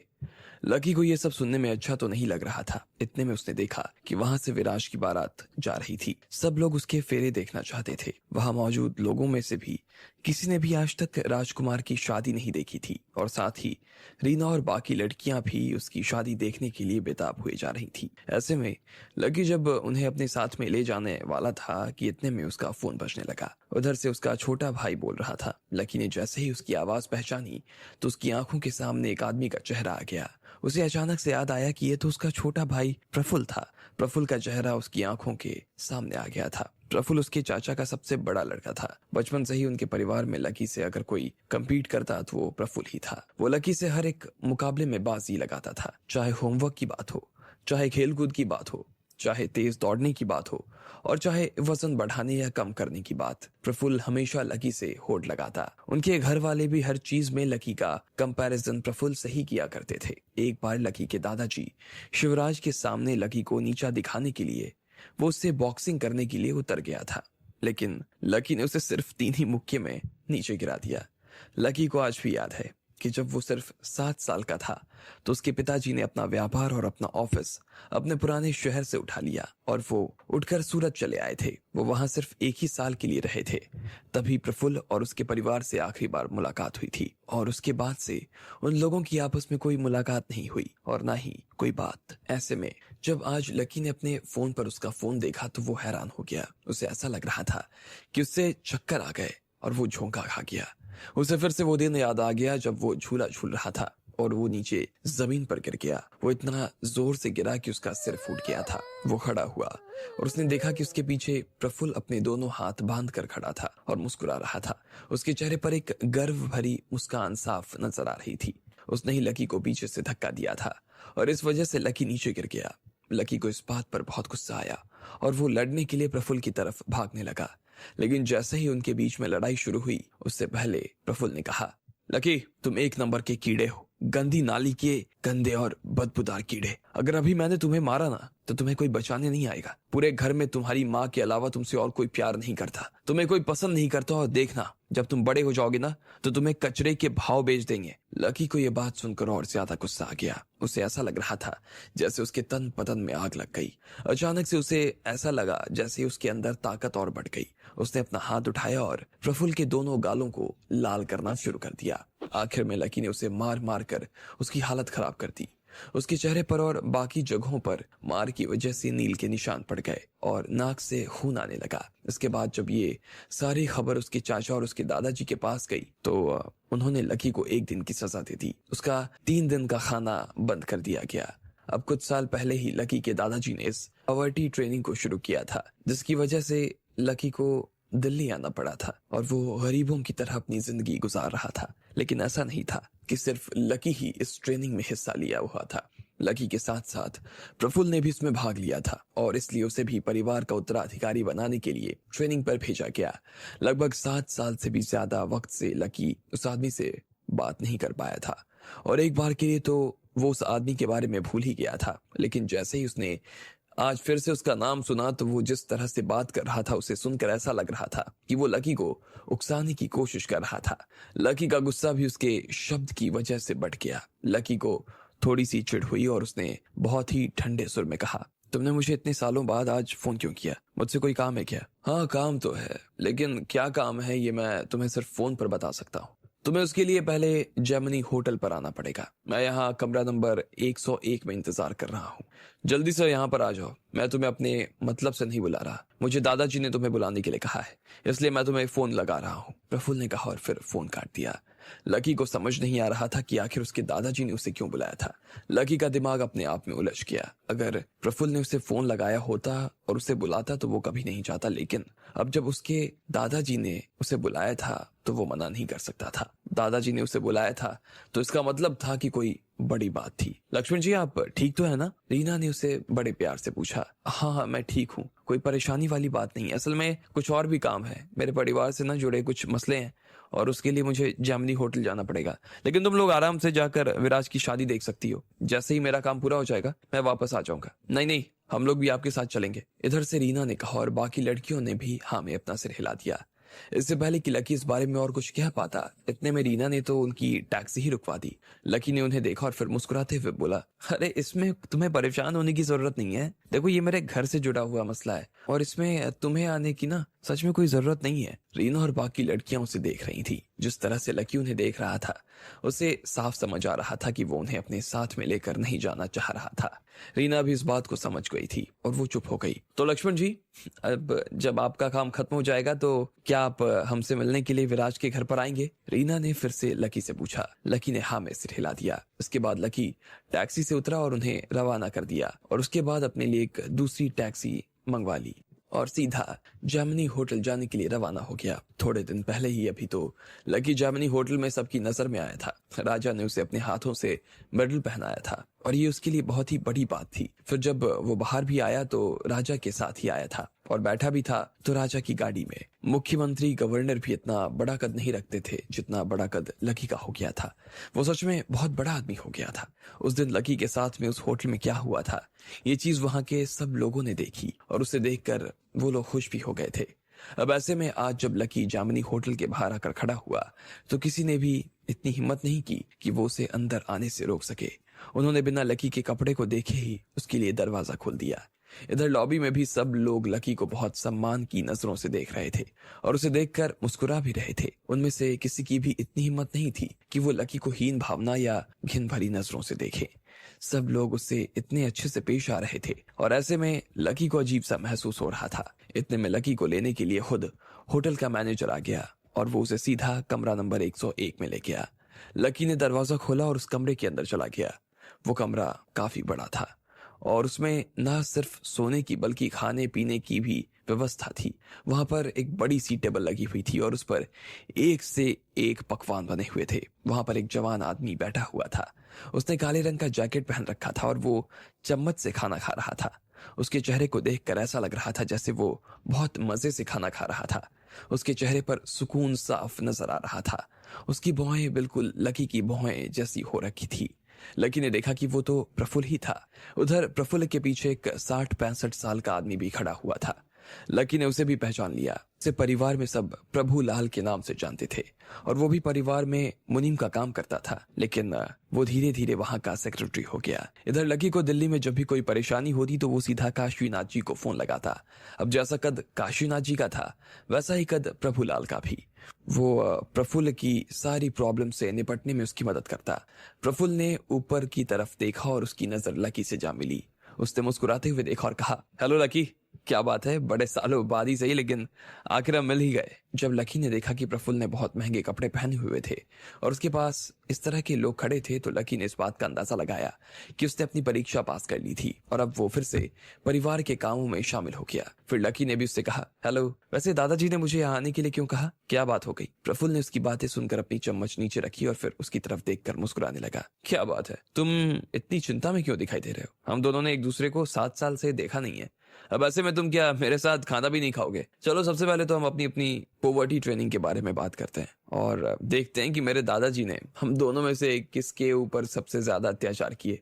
मैं तुम्हें पहले अपनी कहानी सुनाता हूँ। मेरे दादाजी ने मुझे सबसे पहले तो एक अनाथ आश्रम में भर्ती कराया, फिर वहां से लगाकर स्कूल और स्कूल से लेकर यूनिवर्सिटी तक मैं इतना स्मार्ट लगता था ना कि कोई भी लड़की ना मेरी गर्लफ्रेंड नहीं होना चाहती थी। और उसके बाद लकी ने उसे घूरते हुए देखा, लेकिन प्रफुल्ल ने अभी तक अपनी तरफ से कहना बंद नहीं किया। उसने उसे देखा और कहा, मुझे इस बात में कोई इंटरेस्ट नहीं कि तुम्हारे साथ क्या हुआ और क्या नहीं। मैं तो बस ये जानना चाहता हूँ कि ऐसा क्या हुआ जो दादाजी ने मुझे तुमसे मिलने के लिए भेजा है। लकी ने उससे बीच में टोकते हुए कहा। वो भले ही प्रफुल्ल के साथ 13 साल से ज्यादा तक साथ था, पर फिर भी उसके दिमाग में प्रफुल्ल की जिस तरह की छवि बनी हुई थी, उसके हिसाब से वो उससे बिल्कुल भी बात नहीं करना चाहता था।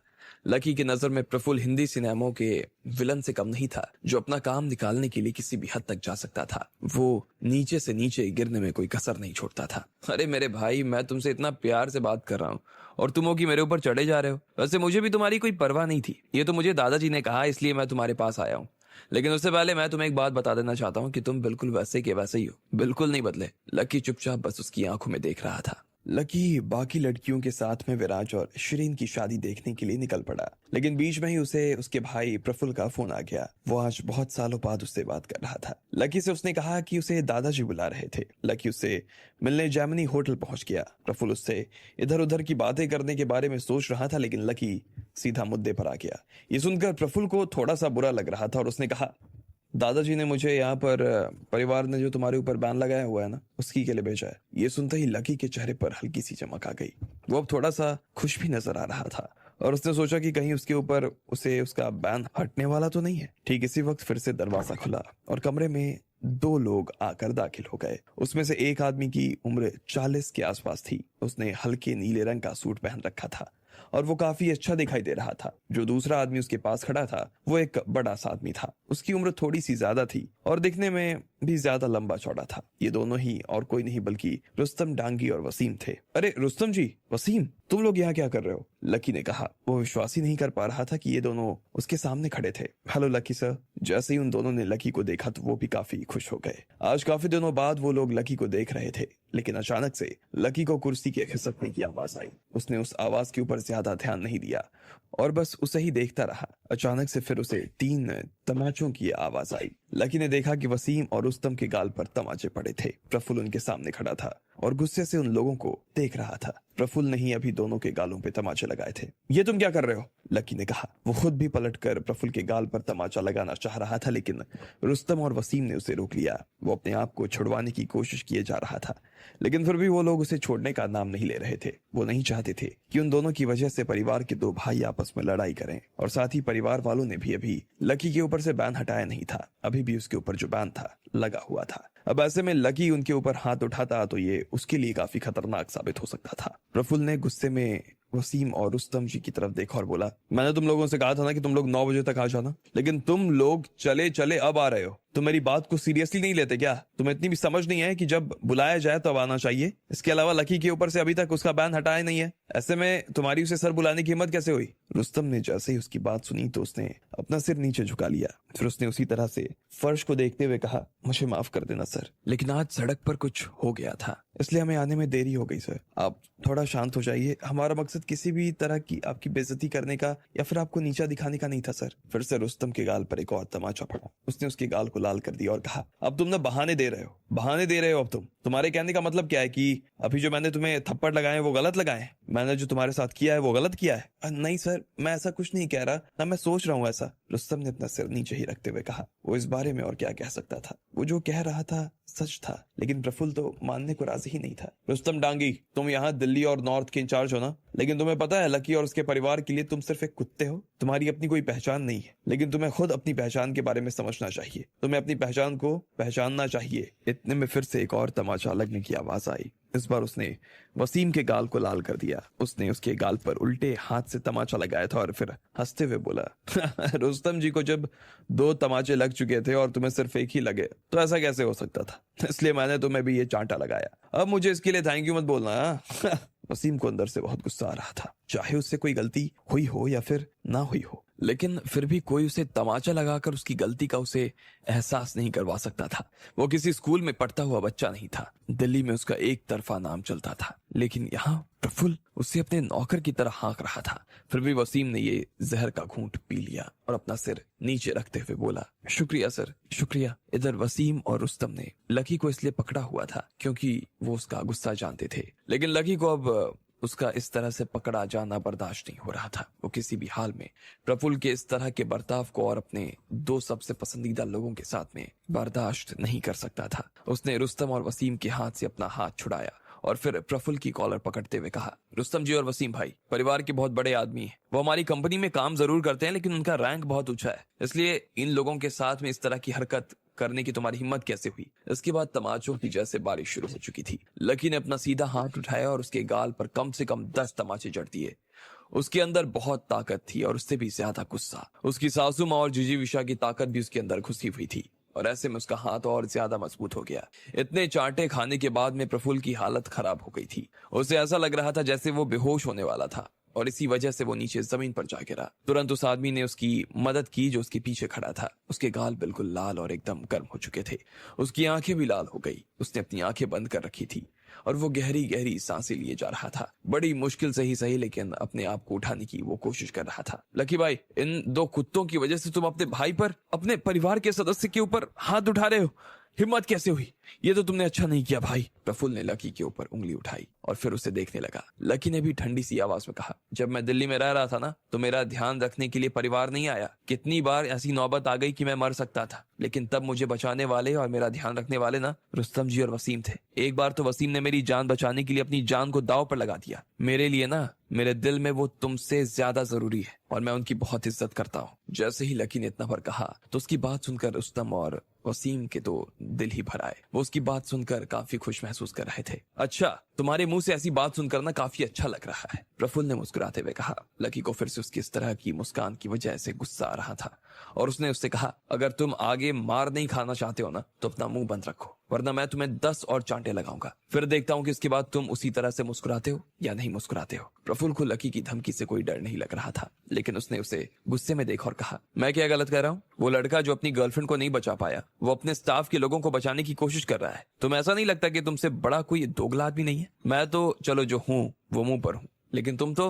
रुस्तम पीछे खड़ा था और ये सब बातें सुन रहा था और उसने अपने मन में कहा, इस आदमी ने फिर से राधिका का नाम लिया। इसी वजह से लकी ने राधिका को विराज से शादी करने के लिए हाँ कर दिया था और इस वक्त ये जानबूझकर उसके सामने लकी का नाम ले रहा है ताकि वो फिर से उसकी यादों में चली आए और फिर से कोई ना कोई गलती कर दे। हो सकता है कि अब लकी का बैन और ज्यादा लंबा चले। आखिरी बार जब रुस्तम की मुलाकात लकी और उसकी माँ से हुई थी, तो जैसे ही उसे इस बात की खबर लगी कि लकी ने राधिका को ढूंढ लिया, तो उसने तुरंत ये खबर जाकर पूरे परिवार को बता दी। उसने बाकी लोगों को भी इस चीज की जांच पड़ताल करने के लिए भेजा था, तो इस मामले में पूरी तरीके से श्योर हो जाना चाहता था। लेकिन बाद में उसे पता चला कि लकी जिसे राधिका समझ रहा था वो राधिका नहीं थी, बल्कि जरीवाला परिवार की बड़ी बेटी शहनाज थी। लकी राधिका का नहीं बल्कि शहनाज का पीछा कर रहा था, लेकिन शहनाज तो विराज से शादी करने वाली थी। वो उससे शादी भी कर रही थी, लेकिन लकी उसे रोक नहीं पा रहा था।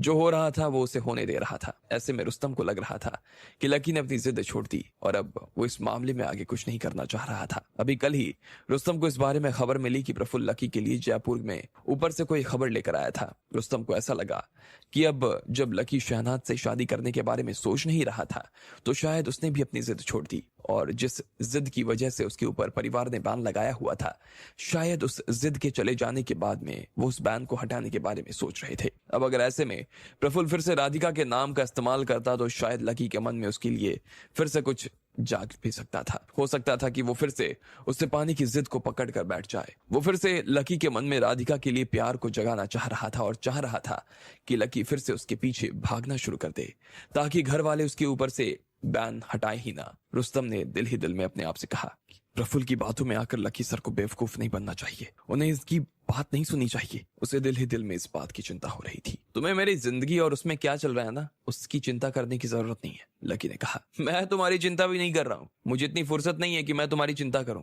मुझे तो बस तुम्हें देखकर उल्टी आ रही है, प्रफुल्ल ने कहा और जोर से हंसने लगा। यह साफ चाल थी कि वो लकी को गुस्सा दिलाने की कोशिश कर रहा था।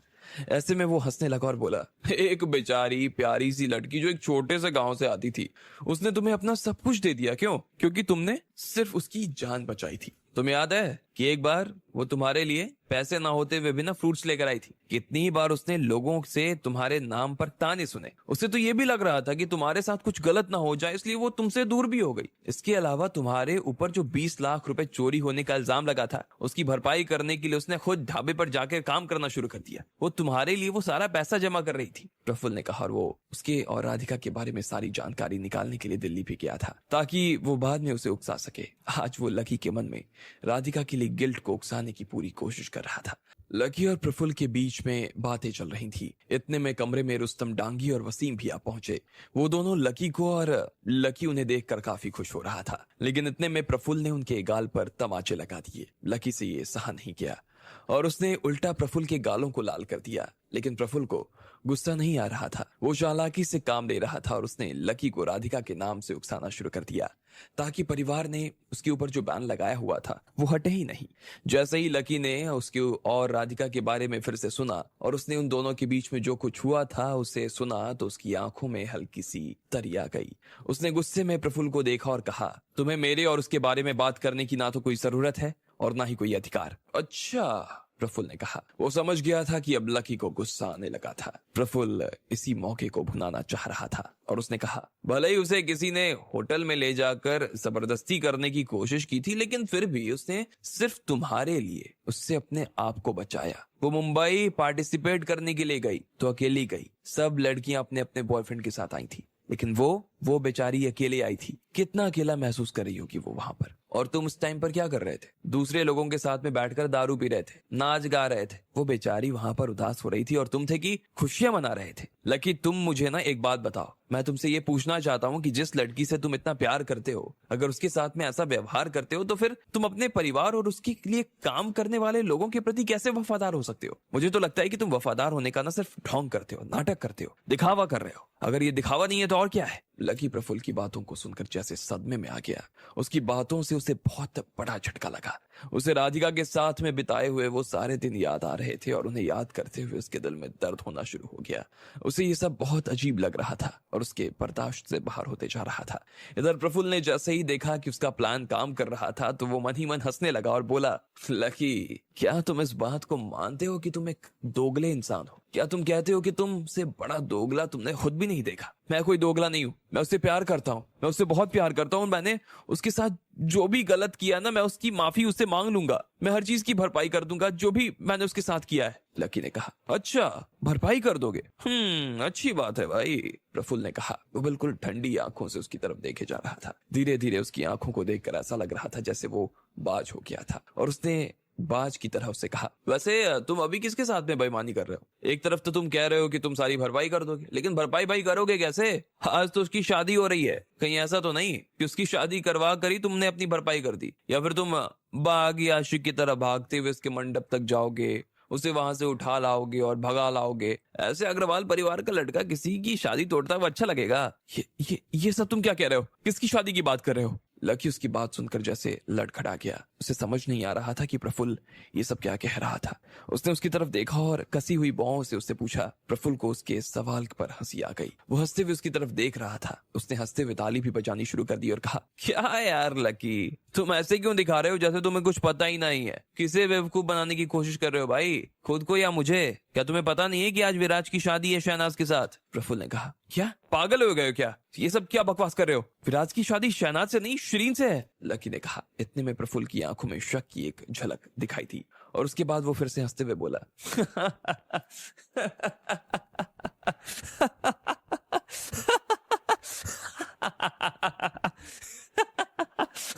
मुझे तो ऐसा लगता है कि तुम्हें सच में ना इस बारे में कोई अंदाजा है ही नहीं। चलो मैं तुम्हें अभी साफ साफ बता देता हूँ बता देता हूँ कि विराज की शादी ना शिरीन से होने वाली थी, लेकिन अब वो शहनाज से शादी कर रहा है, क्योंकि वो शहनाज को पसंद करने लगा और शहनाज भी उसे पसंद करने लगी। आई बात समझ में? लकी ने जैसे ही ये सुना तो उसे ऐसा लगा जैसे उसके शरीर पर बिजलियां कड़क रही थी। उसे समझ नहीं आ रहा था कि उसने जो सुना वो सही था या गलत। उसका शरीर जैसे कड़क होने लगा। वो एक पल के लिए जम तो गया था, लेकिन उसके पास में इतना वक्त नहीं था कि वो ऐसे ही जमा हो सके। वो हिलने की कोशिश कर रहा था लेकिन हिल नहीं पा रहा था, जबकि उसके दिमाग में तो भूचाल आ गया। उसे ये बात समझ ही नहीं आ रही थी कि विराट, जो कि शिरीन से शादी करने वाला था, अब अचानक से शहनाज से शादी करने के लिए कैसे तैयार हो गया। प्रफुल्ल ने उसकी शक्ल देखी तो उसे ऐसा लगा कि लकी का दिमाग ठीक से काम नहीं कर रहा था। उसके मन पर चोट करने का यही सबसे सही मौका था और उसने कहा, मैं तुम्हें एक और बात बताना चाहता हूँ। दादाजी ने ना मुझे यहाँ पर यह कहने के लिए भेजा था कि अगर तुम राधिका को छोड़कर जाना चाहते हो, वही राधिका जिसका नाम अब शहनाज हो गया है, तो वो अभी के अभी तुम्हारे ऊपर से बैन हटा देंगे और तुम 3 दिन के बाद दादाजी की जो बर्थडे पार्टी है ना, उसमें भी शामिल हो पाओगे। लेकिन अगर तुम अपनी जिद पर अड़े रहे और तुमने उसका पीछा नहीं छोड़ा तो ये बैन भी तुम्हारा पीछा नहीं छोड़ेगा लकी। अब तुम बताओ इस बारे में तुम्हारा क्या जवाब है? प्रफुल्ल ने कहा। जैसे ही लकी ने उसके हंसते हुए चेहरे को देखा तो लकी समझ गया कि वो जो कह रहा था वो झूठ तो नहीं था। वो यहाँ पर उससे सिर्फ झूठ बोलने के लिए तो नहीं आया होगा। ऐसे में उसका दिल और ज्यादा बैठ गया। प्रफुल्ल उसके पास में उसके दादाजी का ऑर्डर लेकर आया था। लकी को भी उसका जवाब देना ही था। बिना जवाब दिए वो रह भी नहीं सकता था। ऐसे में उसने कहा, मैं उसे नहीं छोड़ सकता। लेकिन इससे पहले कि वो अपनी बात खत्म करता है, इतने में वसीम ने उसे बीच में काटा और कहा, लकी जी, आप जो भी फैसला लें सोच समझ कर लें। अगर आपने इस मौके को भी अपने हाथ से गवा दिया तो फिर दादाजी की नजर में आपकी छवि और ज्यादा खराब हो जाएगी। मुझे नहीं लगता कि इसके बाद वो आपको ये मौका देंगे कि आपके ऊपर से फिर से बैन हटा सके। आप जिंदगी भर के लिए इस चीज में फंसे रह जाएंगे लकी जी। प्रफुल्ल का गुस्सा वसीम की बात सुनते ही फिर से ऊपर चढ़ गया। उसे गुस्सा आ रहा था और उसी गुस्से में उसने वसीम को देखा और कहा, जब परिवार के सदस्य आपस में बात कर रहे हो ना, तो तुम जैसे कुत्तों को बीच में बोलने के लिए किसने कहा बे? अपने आप को इतना बड़ा समझने लगे हो क्या कि हमारे बीच में बोल सको? इतने में उसने वसीम के पेट में एक जोरदार लात दी। वसीम के पेट में लात बहुत जोरदार लगी थी और वो सीधा नीचे जा गिरा। ना तो वो इस लात के लिए तैयार था और ना ही रुस्तम। लेकिन प्रफुल्ल ने वसीम के बाद में रुस्तम के पेट में भी लात मारी और खुद भी नीचे जमीन पर जा गिरा। लेकिन फिर से उन्हें इस बात का डर लग रहा था कि लकी ने गलत फैसला ले लिया था। वो दोनों अभी भी लकी की तरफ देख रहे थे और उसे कह रहे थे, लकी, तुम्हें इस बारे में ध्यान से सोचना चाहिए। हाँ लकी जी, ये बहुत अच्छा मौका है आपके हाथ में। आपको इस मौके को इतनी आसानी से अपने हाथ से नहीं जाने देना चाहिए। लकी का दिल अब जोर से धड़कने लगा। उसे समझ नहीं आ रहा था कि अब उसे क्या करना चाहिए। वो अपने मन ही मन पूरी तरीके से उलझ चुका था। प्रफुल्ल ने अपना हाथ ऊपर उठाया और अपनी घड़ी देखने लगा। फिर उसने बड़े आराम से कहा, देखो लकी, अभी 11 बज रहे हैं। 12 बजते ही ना उन दोनों के फेरे शुरू हो जाएंगे। 1 घंटे में वो तुम्हारी ना होकर विराज की हो जाएगी। ऐसे में तुम खुद सोच लो क्या करना चाहिए तुम्हें। लकी सच में बहुत ज्यादा घबरा गया। अगर राधिका किसी की हो जाती तो फिर वो जिंदा नहीं रह सकता था। वो मर जाना चाहता था। वो जिंदा रहता तो किसके लिए? लकी को अब इस मामले में किसी तरह का कोई शक बाकी नहीं रह गया। वो वसीम और रुस्तम को देखे जा रहा था जो कि नीचे जमीन पर गिरे थे। उसने उन्हें देखा और कहा, वसीम जी, रुस्तम जी, मैं जानता हूं कि आप लोग अच्छे लोग हैं। मैं ये भी जानता हूं कि आप जो भी कह रहे हैं मेरे भले के लिए कह रहे हैं, लेकिन मैं आपको बता देना चाहता हूं कि मेरे दिल में सबसे ऊपर राधिका है। मेरे लिए उससे ज्यादा और बढ़कर कोई नहीं है। कुछ भी नहीं, कुछ नहीं। मैं उसे ऐसे ही किसी और से शादी नहीं करने दे सकता हूँ। प्लीज आप मेरी हालत को समझने की कोशिश कीजिए। जैसे ही उसने इतना कहा और उसके बाद वो उस कमरे से भागते हुए बाहर निकल आया। वसीम और रुस्तम एक दूसरे को दुख भरी नजरों से देख रहे थे। उन्हें समझ नहीं आ रहा था कि आखिर लकी ऐसा सब क्यों कर रहा था। शायद उन्होंने उसकी और राधिका के प्यार को अंडरस्टिमेट करके देखा था, इसलिए वो उसके दिल को समझ नहीं पा रहे थे। इतने में प्रफुल्ल ने उन दोनों को फिर से लात मारी और हंसते हुए कहा, सालो कुत्तो, अच्छा हुआ जो उसने तुम दोनों की बात नहीं सुनी। आगे कभी अगर मेरे हाथ में परिवार की कमान आई ना, तो मैं तुम दोनों को सबसे पहले बाहर निकालूंगा, फेंक दूंगा ऐसे, और तुम्हें ना किसी जगह पर काम नहीं मिलने दूंगा, देख लेना। प्रफुल्ल ने अपने पैर रुस्तम की छाती पर रखा और फिर बोला, अब निकल जाओ यहाँ से, वरना मारते मारते बाहर निकालूंगा। वसीम और रुस्तम दोनों ही अग्रवाल परिवार के सदस्य थे। अब भले ही उन्हें प्रफुल्ल का यह तरीका अच्छा नहीं लग रहा था, लेकिन फिर भी वो इस मामले में कुछ नहीं कर सकते थे। प्रफुल्ल की बात सुनने के अलावा उनके पास में कोई चारा भी तो नहीं था, इसलिए वो चुपचाप खड़े हुए और वहां से बाहर निकलने लगे। अब वहां पर सिर्फ प्रफुल्ल और प्रभुलाल ही बाकी रह गए थे। प्रभुलाल ने मुस्कुराते हुए प्रफुल्ल को देखा और कहा, प्रफुल्ल जी, आप तो सच में कमाल हो। पहले तो आपने लकी को गुस्सा दिलाने के लिए रुस्तम और वसीम को मारा, उसके बाद में आपने उसे शहनाज की शादी की खबर देकर उसके अंदर की गिल्ड को और ज्यादा बढ़ा दिया। उसने भी दादाजी के दिए हुए ऑफर को मना कर दिया। लकी का तो परिवार से पत्ता साफ हो गया भाई। प्रफुल्ल ने अपनी हथेली से अपना चेहरा साफ किया और फिर प्रभुलाल की तरफ देखते हुए कहा, इसमें इतनी खुशी मनाने वाली कौन सी बात है भाई? तुमने ये नहीं देखा कि लकी किस तरह से उन्हें बचाने के लिए आगे आ गया था? तुमने ये नहीं देखा कि वो आदमी कितना अच्छा है? लेकिन असली खेल तो अब शुरू होगा। उसकी यही अच्छाई उसके लिए बुरी बनेगी। जब वो राजकुमारी होने वाली दुल्हन को मंडप से उठाएगा, इसे किसी भी कीमत पर भगा कर ले जाएगा तो सारे देश में बदनाम हो जाएगा। और तब देखना क्या हाल होगा उसका। प्रभुलाल को प्रफुल्ल की पूरी चाल अब समझ आ गई थी। उसने बहुत ही शांति और प्यार भरे सुर में कहा, आप तो लकी को अच्छे से जानते ही हैं, और वो भी इतनी कम उम्र में। मुझे तो अपने आप के ऊपर शर्म आ रही है। प्रफुल्ल ने भी उसकी तरफ देखा और कहा, 13 साल से हम दोनों एक ही घर में रहे, ऐसे में मैं उसे समझ ना सकूं, ऐसा कैसे हो सकता है? अगर वो किसी की परवाह करता है तो फिर वो किसी की परवाह नहीं करता। क्या लकी सच में शहनाज को मंडप से उठा देता? क्या प्रफुल्ल अपने इरादों में कामयाब हो पाता? लकी ने दादाजी के ऑफर और राधिका में से राधिका को चुना था। वो किसी भी हाल में उसे खोना नहीं चाहता था और इसलिए वो भागता हुआ राधिका को शादी करने से रोकने के लिए चला गया। इतने में प्रफुल्ल ने रुस्तम और वसीम को भी वहां से बाहर कर दिया।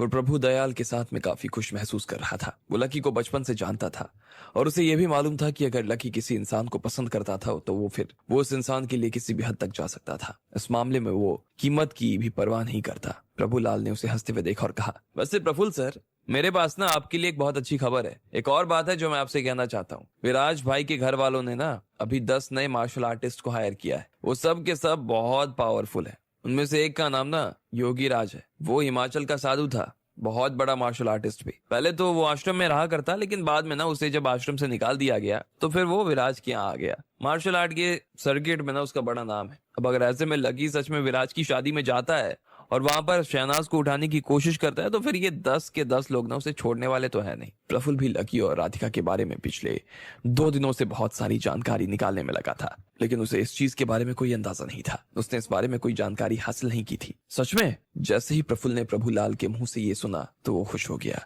प्रभुलाल के चेहरे पर भी मुस्कान आ गई और उसने बहुत ही धीरे से कहा, हाँ सर, सच बात है। लेकिन एक और बात मैं आपसे पूछना चाह रहा था कि अगर इन सब में लकी की मौत हो जाती है तो इसका इल्जाम हम लोगों के सिर पर तो नहीं आएगा ना? प्रफुल्ल ने उसकी बात को ध्यान से सुना, समझा और फिर मुस्कुराते हुए कहा, नहीं नहीं, उसकी मौत अगर होती है तो भी एक्सीडेंट होगी। उसमें हमारा और तुम्हारा कोई रोल नहीं है। वो मारा जाएगा तो एक्सीडेंट में मारा जाएगा, और अगर दादाजी उसकी मौत का इल्जाम किसी और के सिर पर लगाएंगे तो वो विराज के परिवार वालों के सिर पर लगाएंगे। इसमें हमारा कोई लेना देना नहीं है। प्रभुलाल के चेहरे पर झुर्रियां आनी शुरू हो गई थी। उसने उन्हीं झुर्रियों के बीच में से उसे मुस्कुराते हुए देखा और कहा, आपकी बात भी सही है, हमारे ऊपर तो इस बात का शक आने वाला है नहीं। वैसे प्रफुल्ल जी, आपके चेहरे पर काफी सूजन आ गई है। लकी ने जिस तरह से आपको मारा, आप कहें तो मैं आपको हॉस्पिटल लेकर चलूं? मुझे लगता है कि हमें जल्द से जल्द इसे डॉक्टर को दिखा लेना चाहिए। प्रफुल्ल ने इस बात पर ध्यान नहीं दिया और नाम इसे हिला दिया और कहा, नहीं नहीं, मेरी सूजन इतनी भी बड़ी नहीं है कि हमें डॉक्टर के पास में जाना पड़े। वैसे भी मेरे भाई की मौत होने वाली और मैं डॉक्टर के पास जाऊं? नहीं नहीं नहीं, इससे ज्यादा तो अच्छा ये होगा कि जिसने मुझे मारा है ना, मैं उसे मरता हुआ देख सकूं। अगर हमने उसे मरते हुए नहीं देखा तो हमारी ये सूजन कम नहीं हो पाएगी यार, प्रफुल्ल ने कहा और फिर हंसने लगा। इधर लकी जैमिनी होटल के बाहर आ गया था। उसने एक आदमी को हाथ देकर रोका और जल्दी से उसकी ऑटो में बैठ गया। वो लोग चलते जा रहे थे। अरे जल्दी चलाओ भाई, मेरे पास टाइम नहीं है, जल्दी चलाओ, लकी ने उसे जोर से कहा। उसके पास सच में टाइम नहीं था, लेकिन ऑटो भी अपनी पूरी रफ्तार से चल रहा था। 11:15 हो चुके थे और किसी भी पल विराज और शहनाज मंडप में बैठने के लिए आ सकते थे। अगले 1 घंटे में वो दोनों एक दूसरे के पति पत्नी भी हो सकते थे। लकी को यह सोचने में ही इतनी घबराहट हो रही थी कि उसे समझ नहीं आ रहा था कि उसे क्या करना चाहिए। वो बार बार ऑटो वाले का कंधा थपथपा रहा था और उसे और तेज चलाने को कह रहा था। वो भी ऑटो को और जोर से भगाए जा रहा था। वो जितना हो सकता था उतनी तेजी से उसे चला रहा था। अब इधर विराज के घर के सामने बहुत सारी भीड़ जमा हो गई। वहां पर कम से कम 2000 लोग आए हुए थे। वो सभी विराज की शादी में आए थे। वहां पर रीना, शीना, मीना और टीना भी खड़ी थी।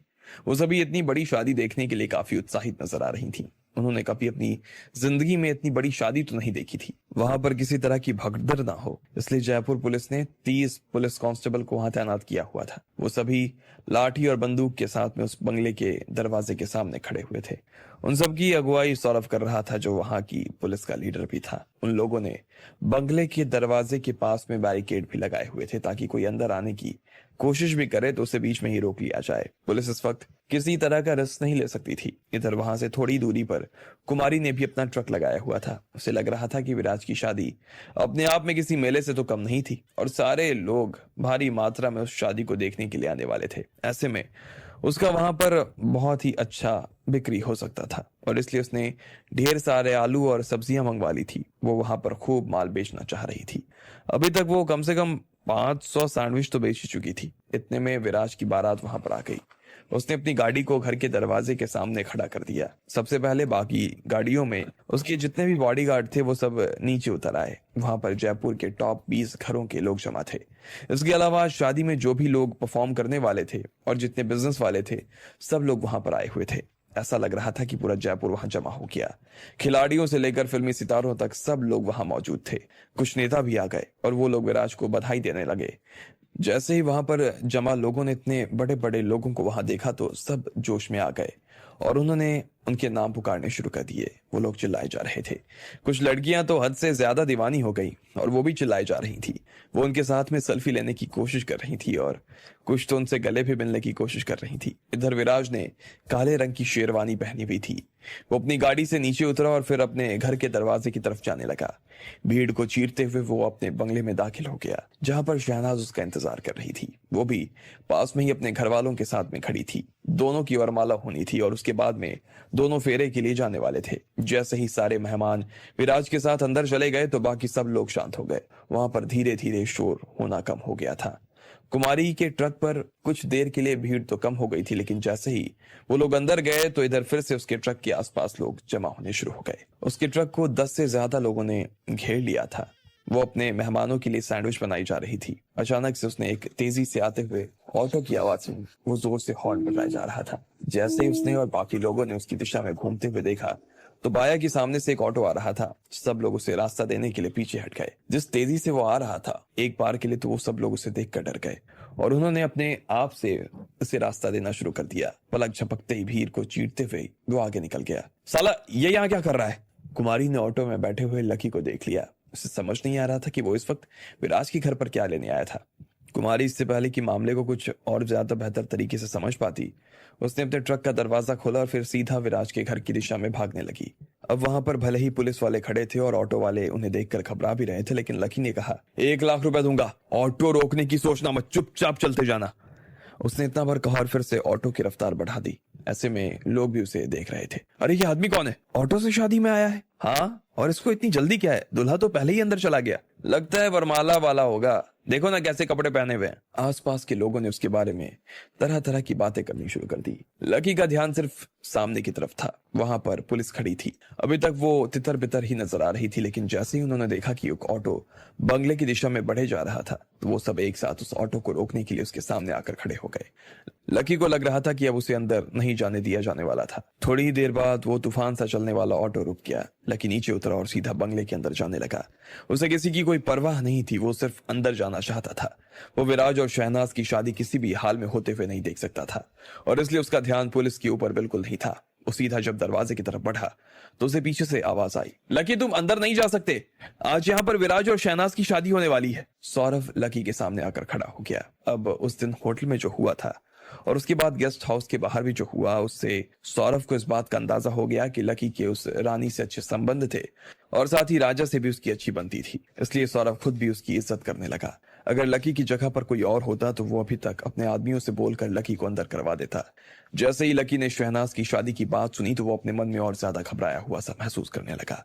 लकी को बेचैनी सी महसूस हो रही थी और उसने कहा, नहीं, मुझे अभी के अभी अंदर जाना होगा। सौरभ जी, आप मेरी बात समझने की कोशिश कीजिए और अपने लोगों को बोलिए कि मेरे रास्ते से हटे ताकि मैं अंदर जा सकूं, लकी ने कहा। लेकिन सौरभ उसकी बात सुनने को राजी नहीं था। वो कैसे ऐसे लकी को अंदर जाने दे सकता था। उसने लकी से कहा, नहीं लकी, मेरी बात समझने की कोशिश करो। मेरा काम यहाँ पर यह है कि मैं शांति से राजकुमार और शहनाज की शादी निपटा सकूं।